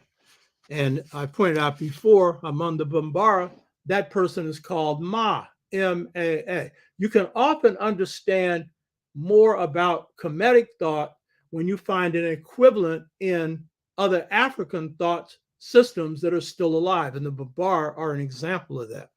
And so they give an even better description of what the ideal person is, a person who is in harmony with the forces within them. So this is the description of Asar that I think is the most beautiful, describing a model human being. And I might say that at a time when African families and communities are in disarray due to powerful forces that have hit us, that have produced what I call a choice between two cultures. I discuss it in the integration track. Those words come from God, another experience with the light. For us to get out of the mess we're in, we're going to have to draw from the best of our culture, both African and New African or African Caribbean, whatever your base is, combined with programs to do healing work for our people. Because as a result of movements of the 60s, the Black Power, Black freedom movements of the 60s and 70s, the Pan-Africanist movements, Afrocentric movements, the system came back on us heavy-handed. That's the nature of war.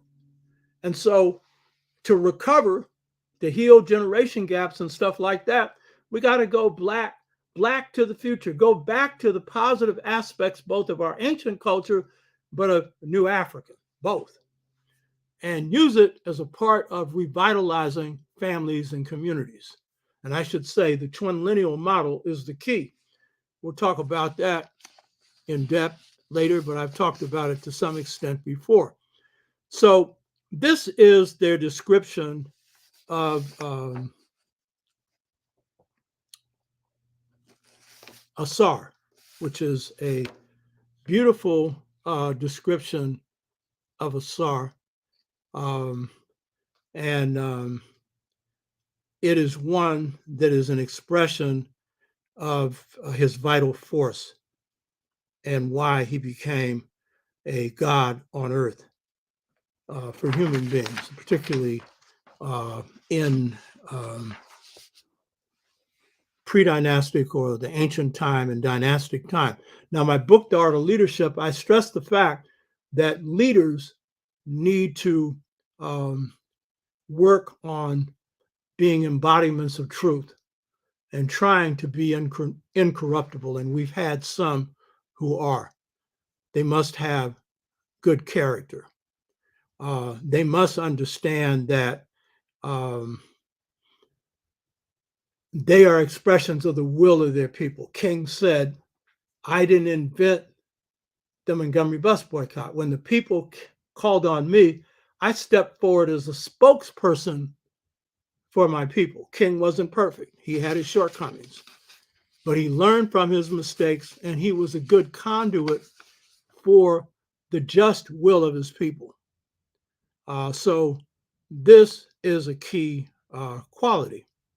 So this is the most beautiful description I've seen of Pharaonic or kingly qualities, or qualities that need, because we're no longer in a period where we're going to have kings. We need to take the best of these systems and adapt them.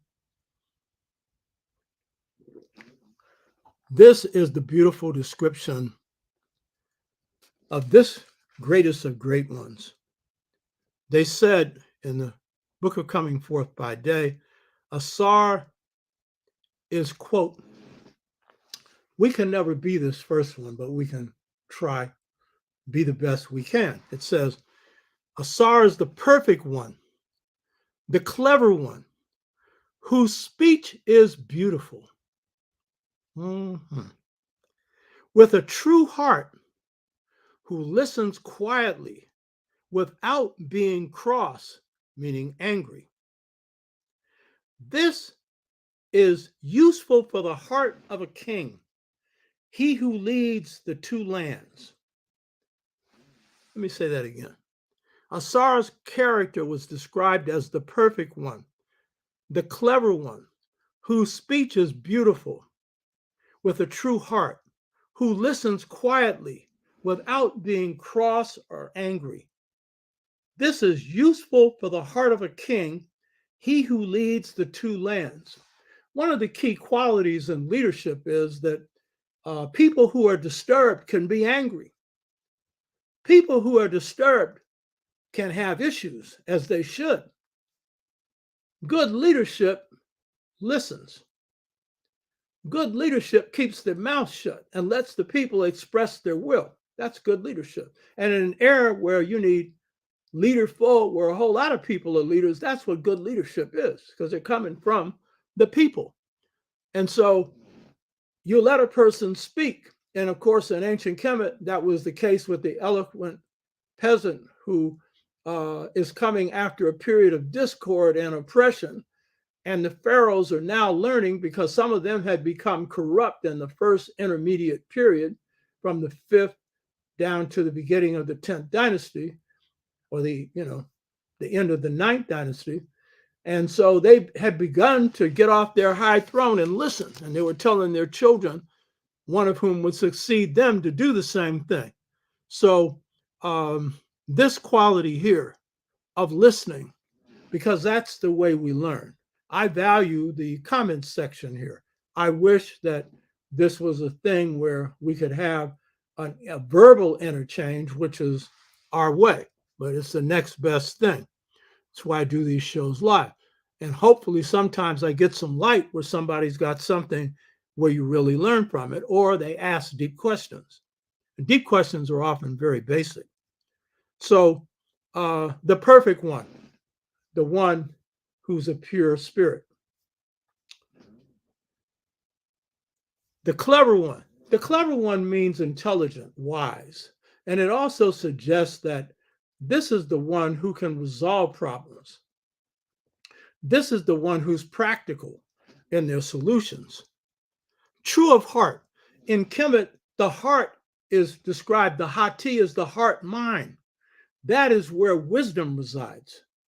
It's both the intellectual side and it's the intuitive side. It's the combination of both.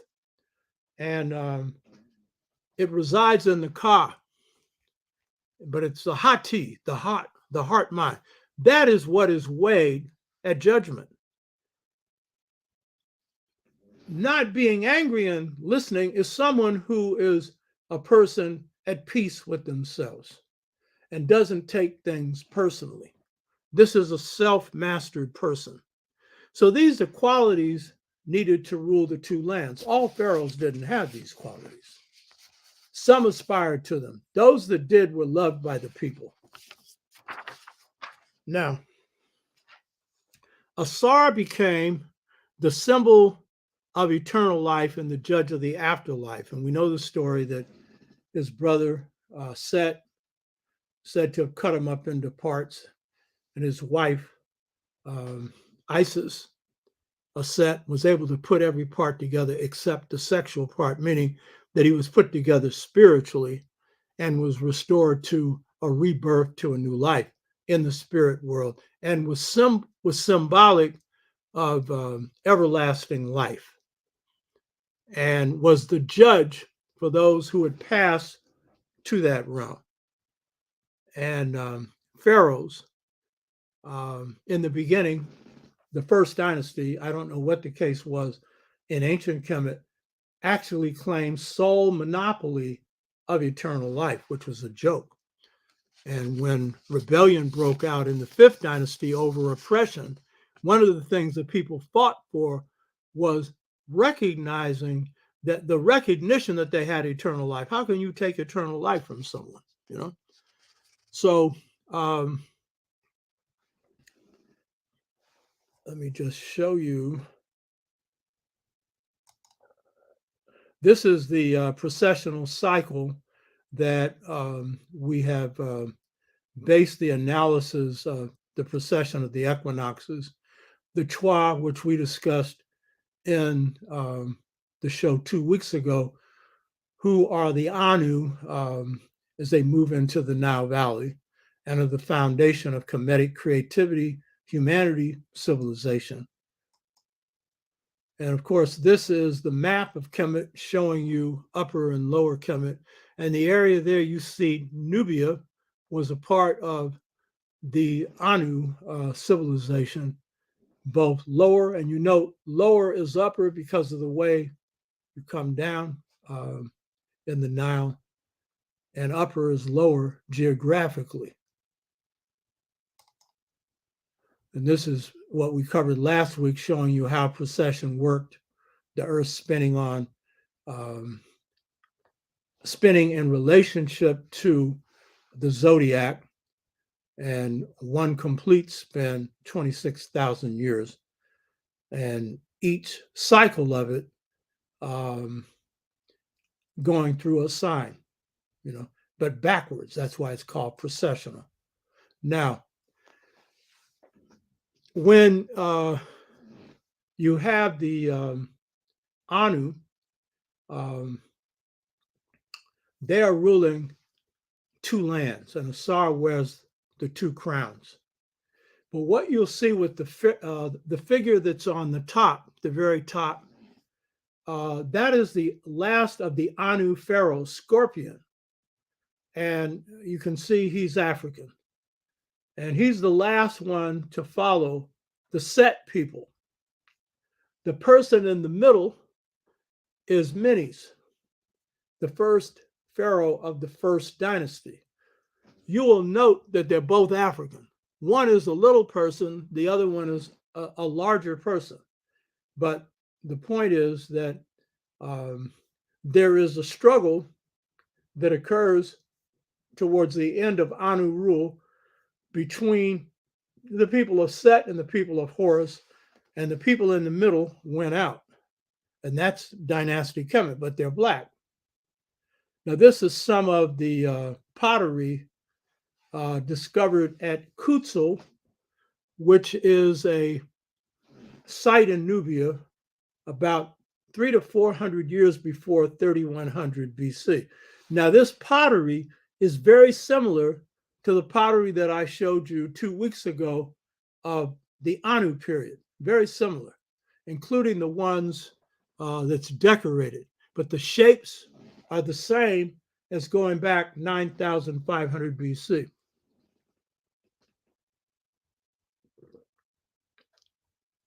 Except 9,500 BC didn't have any artistic design, as some of these don't here. Same shape, though. Now, to the right, what you're seeing is some of the animals of ancient Kemet. Now, by dynastic times, those animals are gone, you know. I showed you 2 weeks ago slides of the animals in ancient Kemet, the same pictures. So what you're seeing with the finds in Kutzel is the same work that you find in the cave, so-called art, which this is spirit art here. It's really not art, but that's what we call it, that has the power to attract forces. All African traditional systems are like that. So this is the same as you'll find 9,500 BC.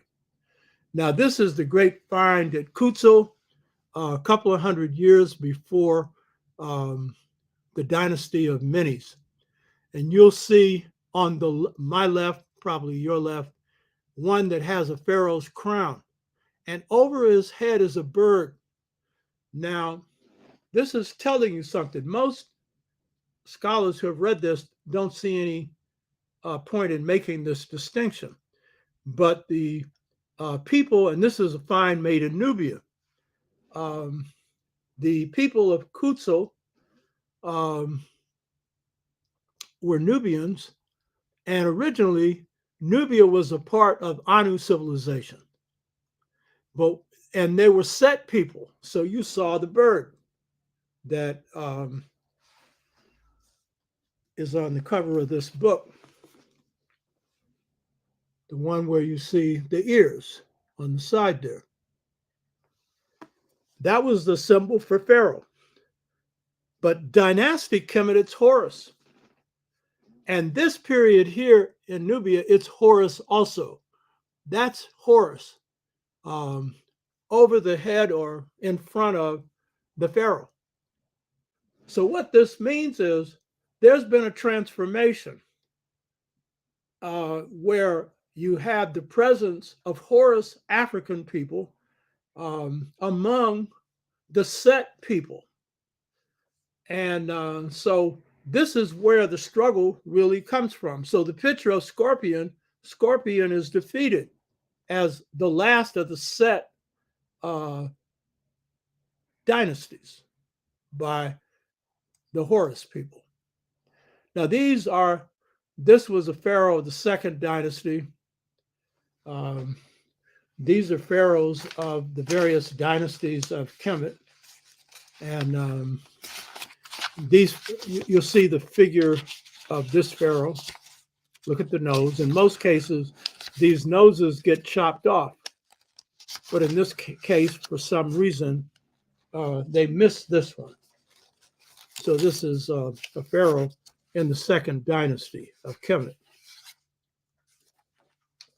And then here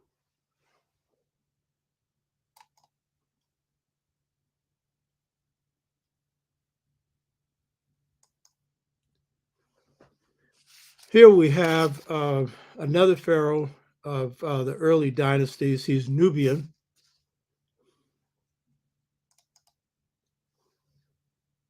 And then we have another pharaoh of an early dynasty. You see where they knocked the nose off, but it's very hard.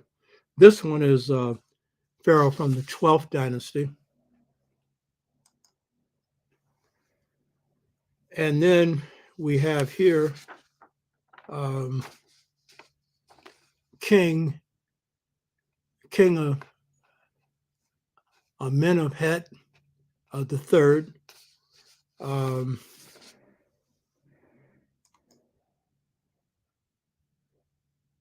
the fourth.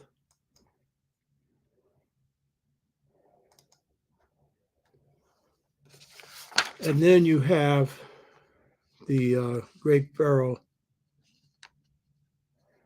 Akhenaten, who you can see from the profile is clearly African, clearly black. And Queen Tai, chief queen of Amenhotep III. See, she's black.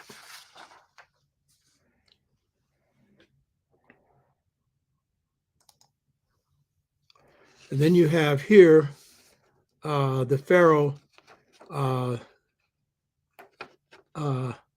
Senusret, who the Greeks called Sesostris, Sesostris. This was not such a nice pharaoh. Some of y'all don't like to hear this. This one is the one who required the closing of all the temples to build his pyramid. And, you know, closing temples in Kemet would be like closing a bank or banks, because that's a place where you go and pray and everything else. Plus, a lot of people are being put to work. They're not slaves or anything building these pyramids. This is a period of history that some of us don't like to talk about, you know. But I'm a revolutionary, so, you know. This is King Amenemhet II, and you can see he's imitating the Sphinx. And this is King Menenhotep III right here, and you can see that nose.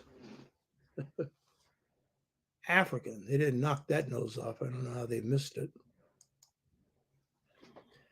So these are some of the early pharaohs, but they're drawing from these traditions that I've just described. Now, this is worshiping to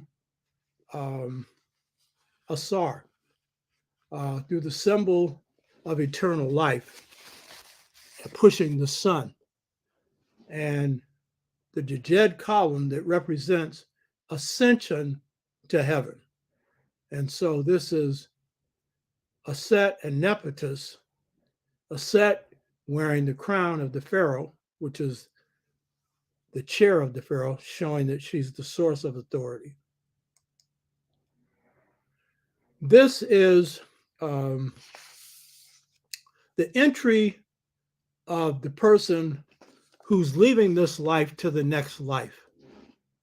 And Anubis, the jackal, is preparing the scales of judgment. And Tehuti, who is to my right side, has got the record, which in parapsychology would be in your ka, you know. And you have many, many people pleading that their ka say good things for them. The ka is going to say whatever you did. If it was good, fine.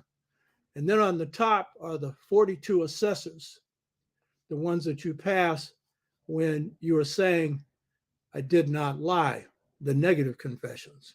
And by the way, that's why it's not really correct to call these laws, because these are spirit systems. These are truths residing inside of you. So you're testifying by saying you didn't do, you know, you didn't lie, you told the truth, and so forth, you know.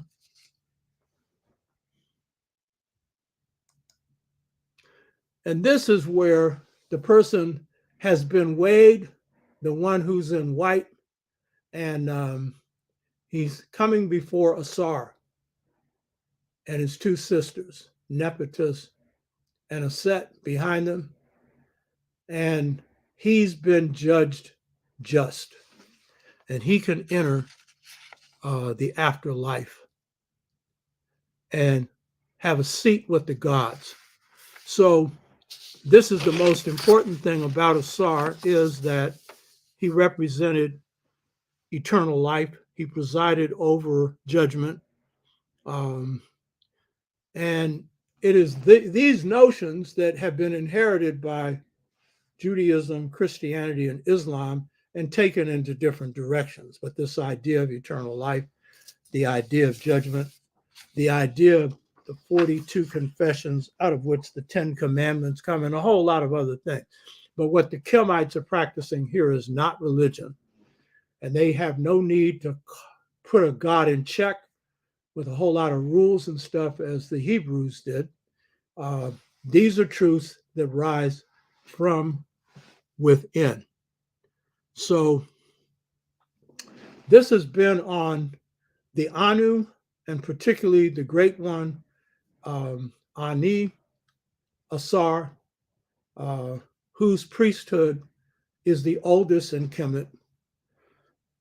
And it has been covering the qualities of Asar that were central to a Pharaonic system, and that was also central to Kemetic life. And so, in conclusion, I think it's very important to draw from your past the best. And truth is what we should live by. As the ancient teachings said, it is the food that nourishes Asar. It is the truth that nourishes God. It is the truth that nourishes each one of us.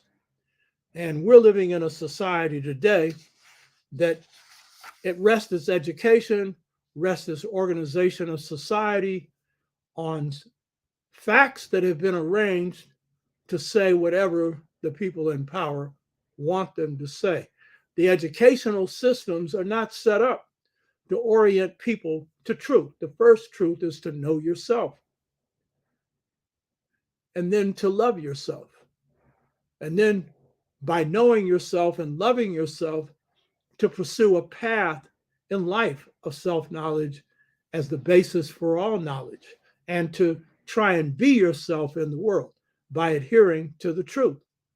And so this idea of Ma'at, practiced daily by the Kemites, set up, or by the Twa, set up as the ideal for Kemetic civilization and other African civilization, and the basic truth that our parents teach our children, most of them, and that which will sustain us, which is the key to wisdom. So the notion of Ausar being a pure one, we may not be pure ones, but we can work on purifying our characters as we're working in struggles to free our minds and to support struggles to liberate our people. I hope as many people as possible who watch this show are engaged in some positive forward movement in their community and aren't just sitting back intellectualizing on stuff and not doing anything to change your condition. So we can draw from our past, restore historical memory, and as we plunge into a deeper knowledge of ourselves, we gain a sense of our identity, our purpose, and our direction. The sixfold stages to mental freedom is really the basis for that. And we hope as soon as we have 40 people signed up, we will be starting a year-long webinar on that. But it will only work when the people who are in it are applying it to work that they're doing in the community. Fighting homelessness, fighting poverty, fighting the abuse that our people face from the system and from some of us who have internalized ISFET, I-S-F-E-T, or wrongdoing. So there's much that we can draw from our past, and as we do it, it nourishes us. Hotep, I hope people got something out of this. So let's see if people have any comments or questions. Aloud to Zoo, why did Bantu people need to be civilized by the Twa when they came from them? Did the Twa abandon those that came from them? I made this point before. I did one show was on African ancestral power and how the primordial Twa civilized the Bantu people. This came from the Bantu people. They're saying that, because these are the taller Africans, they're saying that when they first emerge and they're migrating into the Niger-Congo region, they seek out the Twa to learn how to behave, because while they were living in some ways that were just, they were peaceful. Women had more say-so than men. They were in the early stages of agriculture, but they didn't know how to make fire, how to cook meat, and they didn't know the first thing about sexual relationships. So the Twa, I pointed out to you before, had to teach them not to engage in incest, teach them how to cook meat, teach them how to make iron, which was necessary for hunting and for agricultural activities. And so they said the primordial Twa were their guides and teach them how to purify themselves so that they could contact the spirits of the earth. So I think that some people who moved into the Nile Valley were the same. And so when Ausar is noted as the person who took people from the wild state and civilized them, he's not referring to Twa, because the Twa didn't have to be civilized. So this is the state of early humanity, you know? They were not the first people.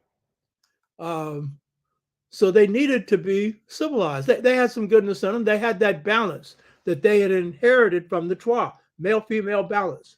But they were in a wild state otherwise. And the Twa were the masters. They're the masters of character as well as civilization. So they needed it. You know what I mean? We need it now. Huh? Oh yeah, you know.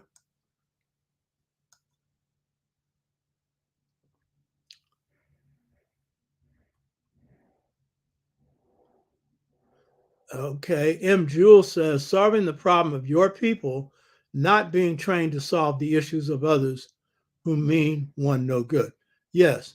But interestingly enough, you're going to find out, you're correct, that first of all, in however we're trained, whether it's in the education, the self-education, the work we do in the community, or whatever, the first thing is to um, tend to your own pond. I have a saying, it's a poor frog that won't praise its own pond. And ponds are muddy, but I don't care how muddy the waters are, people like their own pond. So you got to tend to your own pond so you can catch some fish. You know what I mean? So you can live. Your own pond is a metaphor for your own people, you know? So first you tend to them. But guess what? When you get into societal change, you're going to find out that the things you have to do to produce change that will improve your life are also going to impact the lives of others. I've learned this through struggle. But that formula of just societies, where all the males and females are equally empowered to govern every phase of society. The reason why society is oppressive is because powers are the hands of too few people, and they can do whatever they want, and they're grabbing everything up. They're heating the planet up. They're causing floods, all kinds of disasters. They don't care 2 cents about people starving. So do that.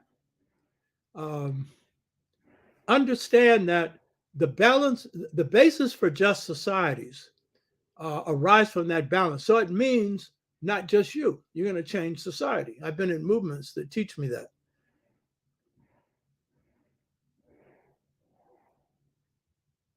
Okay, the question here is the chat, the information for,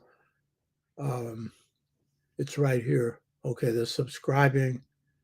Let's see. Donate to the Dr. Obertashaka Show. Cash App. Dr. Obertashaka Show. And we've had some problems. I know some of you are regular donors, and we still have to figure out the use of this. So some of you, if your money's come back, put it back in. We should in a few days have this mastered, you know, because I appreciate the donations. It's helping me offset expenses. So that's right there. If you look there, it shows you how to click on. Alan Harrison is signifying on the Chua. Yeah, very important. Foundation is always important, you know.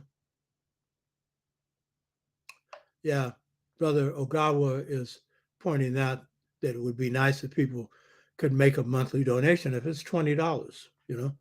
If we got enough, that'll help us cover the basic thing. You'll note I don't have ads here, you know. There's a reason for that. And that's because I'm anti-corporate. I've been fighting the corporations all my life. So, yeah. So I would rather not have to go the corporate route. And the way you can save us is to give us enough so that we can finance the show. I put a lot of money into it, and you can't keep doing that. Okay. Ayadella. Yeah, well, like to sit at my feet. I like to sit at yours too. I'm here to learn. So whatever, contact me, and my email address is there, otashaka at sbcglobal.net. ETA Brown Heron. The division in these civilizations is it due to humans and for power hungry for leadership?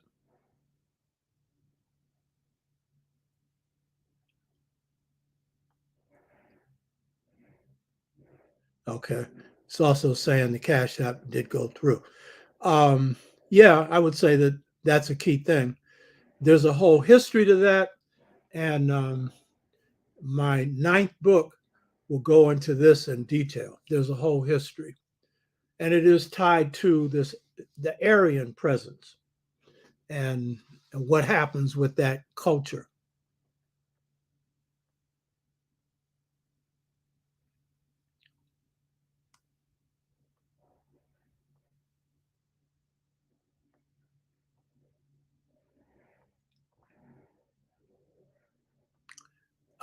Kurt Thomas, any thoughts as to why the Twa removed themselves from Kemet? That the question shows that you know something. The Twa have a saying. They say they built a civilization called Kimi, Kimi. They sailed on the oceans. They built great cities, and then later they tired of it. And some said they were not happy with the exercise of power. And so they moved back to a more simple state of life. That may be part of it. And it may be also that they were pushed out by these bigger Africans who are the dynastic Africans. That's clearly what happened. So that may be part of it too. Seba Haru Kashanaga. I've been on the path of Mott since I was in the U.S. Army. Good. It's constant work. Coco, thank you. We should be building African-centered training institutes for our people. Yeah, correct. And among other things, leadership training and all other kinds. And that's what I've set up per Ankh, Amilcar Cabral, Ella Baker House of Life Institute. And that's part of what the sixfold stages to mental freedom training will be based on.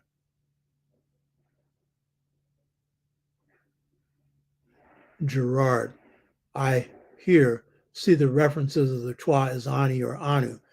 Any correlation or reference to Anunnaki? I don't know. Explain in your comment who they are.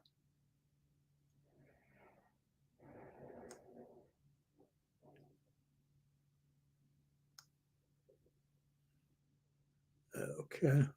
Is there any other?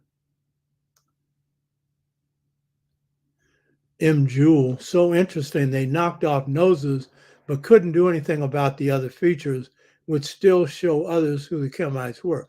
Yeah, obviously, you know. Yeah. Lao Tzu, I'm in the second chapter of the Integration Trap Generation Gap. Question, why is it that the people who were derived from the Twa outside of African societies deviated? The first thing I would say is most did not for a long period of time. In other words, most of the Africans who moved outside of Kemet continued these same practices for a long period of time.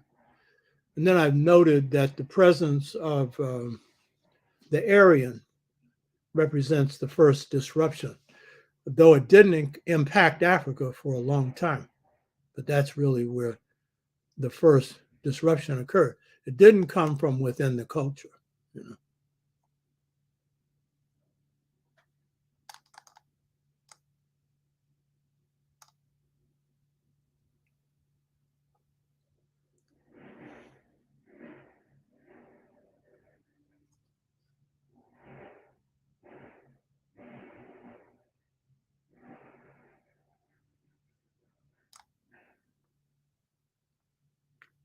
Oh, Tianja Bean, greetings from the island country of Bermuda. Greetings to you. Right on. Chad Jomo Kenyatta. Is the African language like when Frederick Douglass imitated sounds of nature?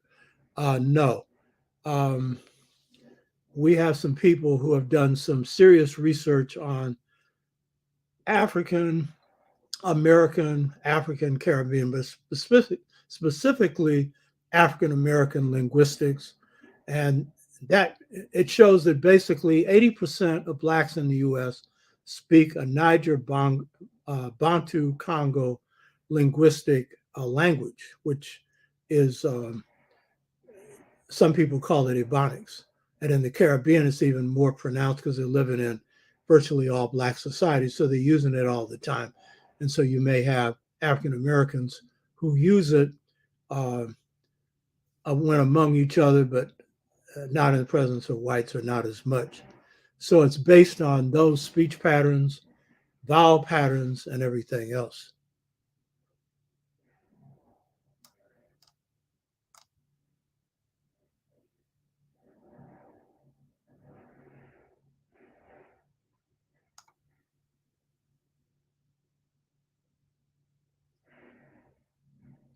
Lao Tzu. Is the praising of her son by a mother a part of tradition of African culture, or is this also found in European society?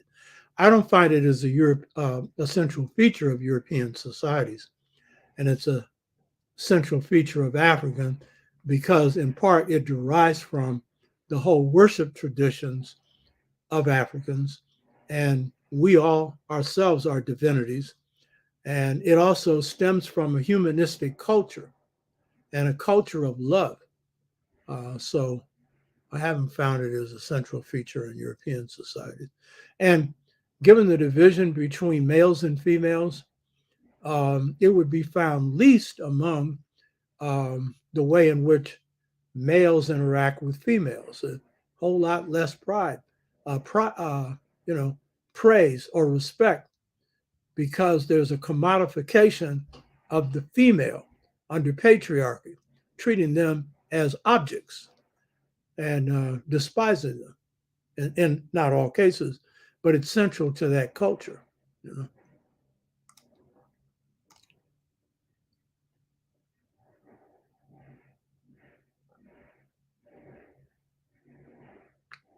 know, Chad is referring to somebody's father who was a good person.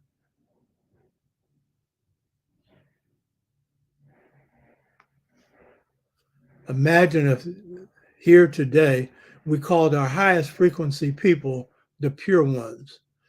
Yeah. Mm-hmm. But then you also have to be comfortable with the idea of spirit, and you have to really appreciate what it means to polish your own mirror, which is your spirit, um, your speech, your words, your actions, your attitudes. Work on it, and we have people who are doing that. But combine that with everything else you do. That's where the joy of life is, and draw people into your circle that are working on that as well, or help them work on it. Oh, Chad Jomo Kenyatta, a beam of light shot through the room when my father passed and the power was out. Yeah, it was his spirit passing to the next room. And it also meant he was a good spirit, you know.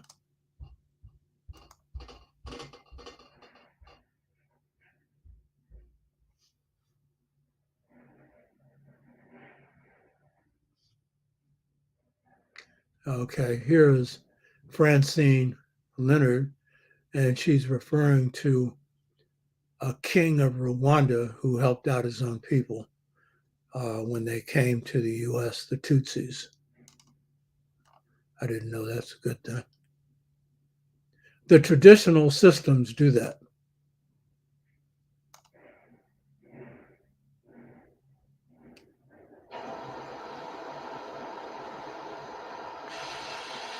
M. Jewell talking about the importance of elders in the community.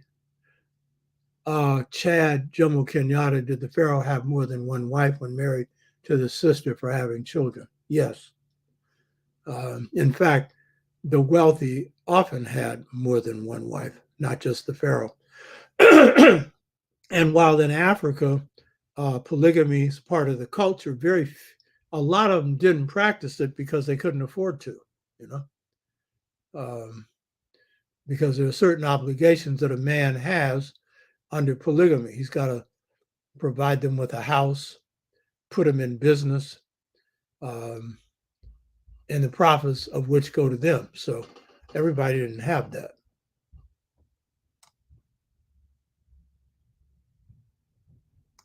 Okay. Ogawa is talking about hit the like button. That's very important. I should have said that in the beginning. Yeah, everybody watching, if you like it, say you like it, because then that increases the notice on the show, brings in more people.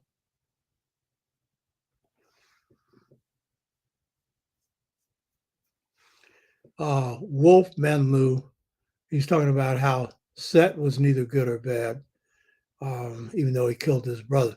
I've raised the question of whether or not the notion that Set killed his brother is a dynastic or pre-dynastic or ancient Kemetic notion, because it would be very unlikely that the Kemites would have as their symbol for Pharaoh someone who represented the murderer of the first Pharaoh. It's very unlikely. So I don't have the answer to that. I'm just saying it's something to question, you know.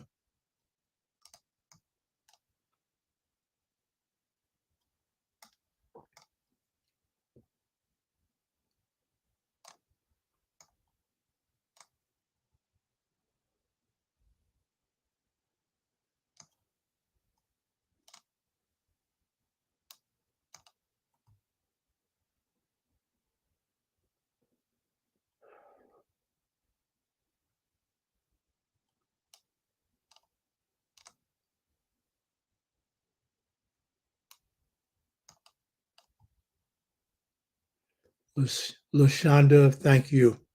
And I appreciate the work you're doing in the community. And let me know what's happening in your community. Cheryl S.G. Rush, thank you.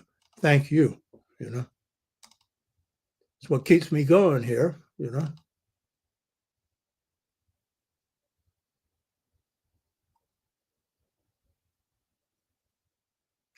Lao Tzu is reading the Integration Trap. Appreciate that, Lao.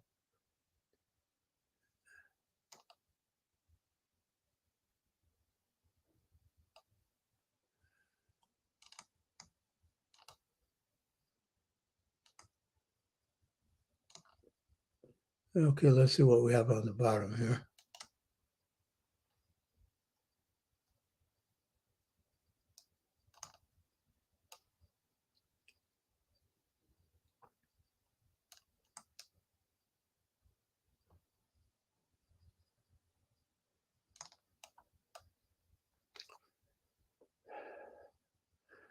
M. Jewell, Dr. Amos Wilson speaks to intellect being a matter of problem solving and not thinking one's smart from an IQ test.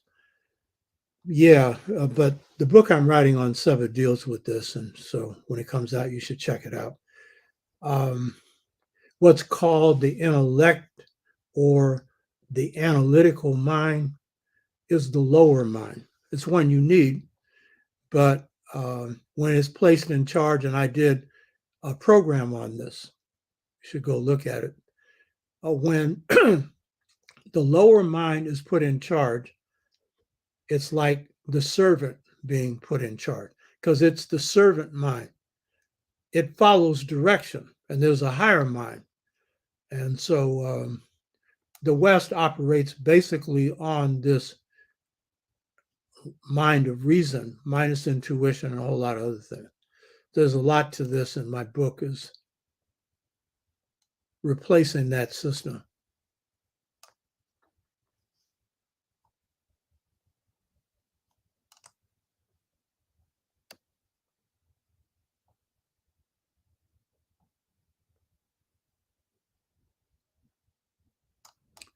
Okay, Diana Battles.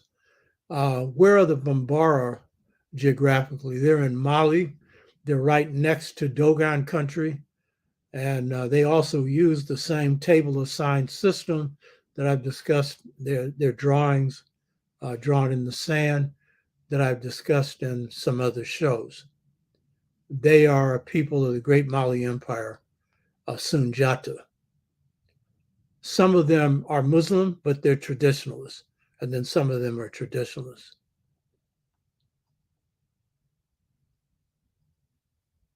Okay, there's a person here, Kwasi Shabazz Bonsu, adult leadership training retreat founded by the late Nana Ajayi Akoto, happens every June in Virginia. That's good.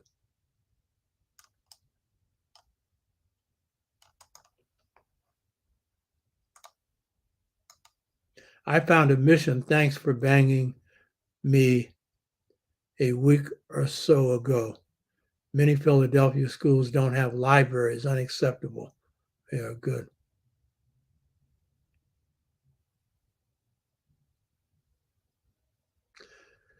Edward K. The Trois appeared to be, looking at Greek stuff, appeared to be the golden age. Yeah, race. I would say it's the golden age for sure, because it's a period of peace and justice and high creativity. Ayadella, they just found another mineral that is electromagnetic nickel stones rocks. A negative and positive wire attached to a wire and lamp lens lights up the lamp lens like a light bulb. Oh, interesting.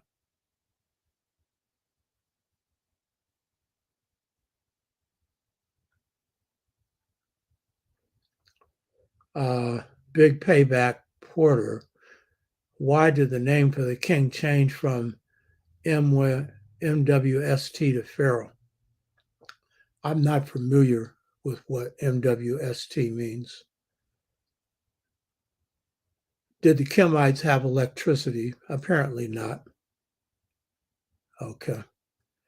All right. That appears to be it. I hope you got something out of this. This is for your growth. And until next week, Hotep.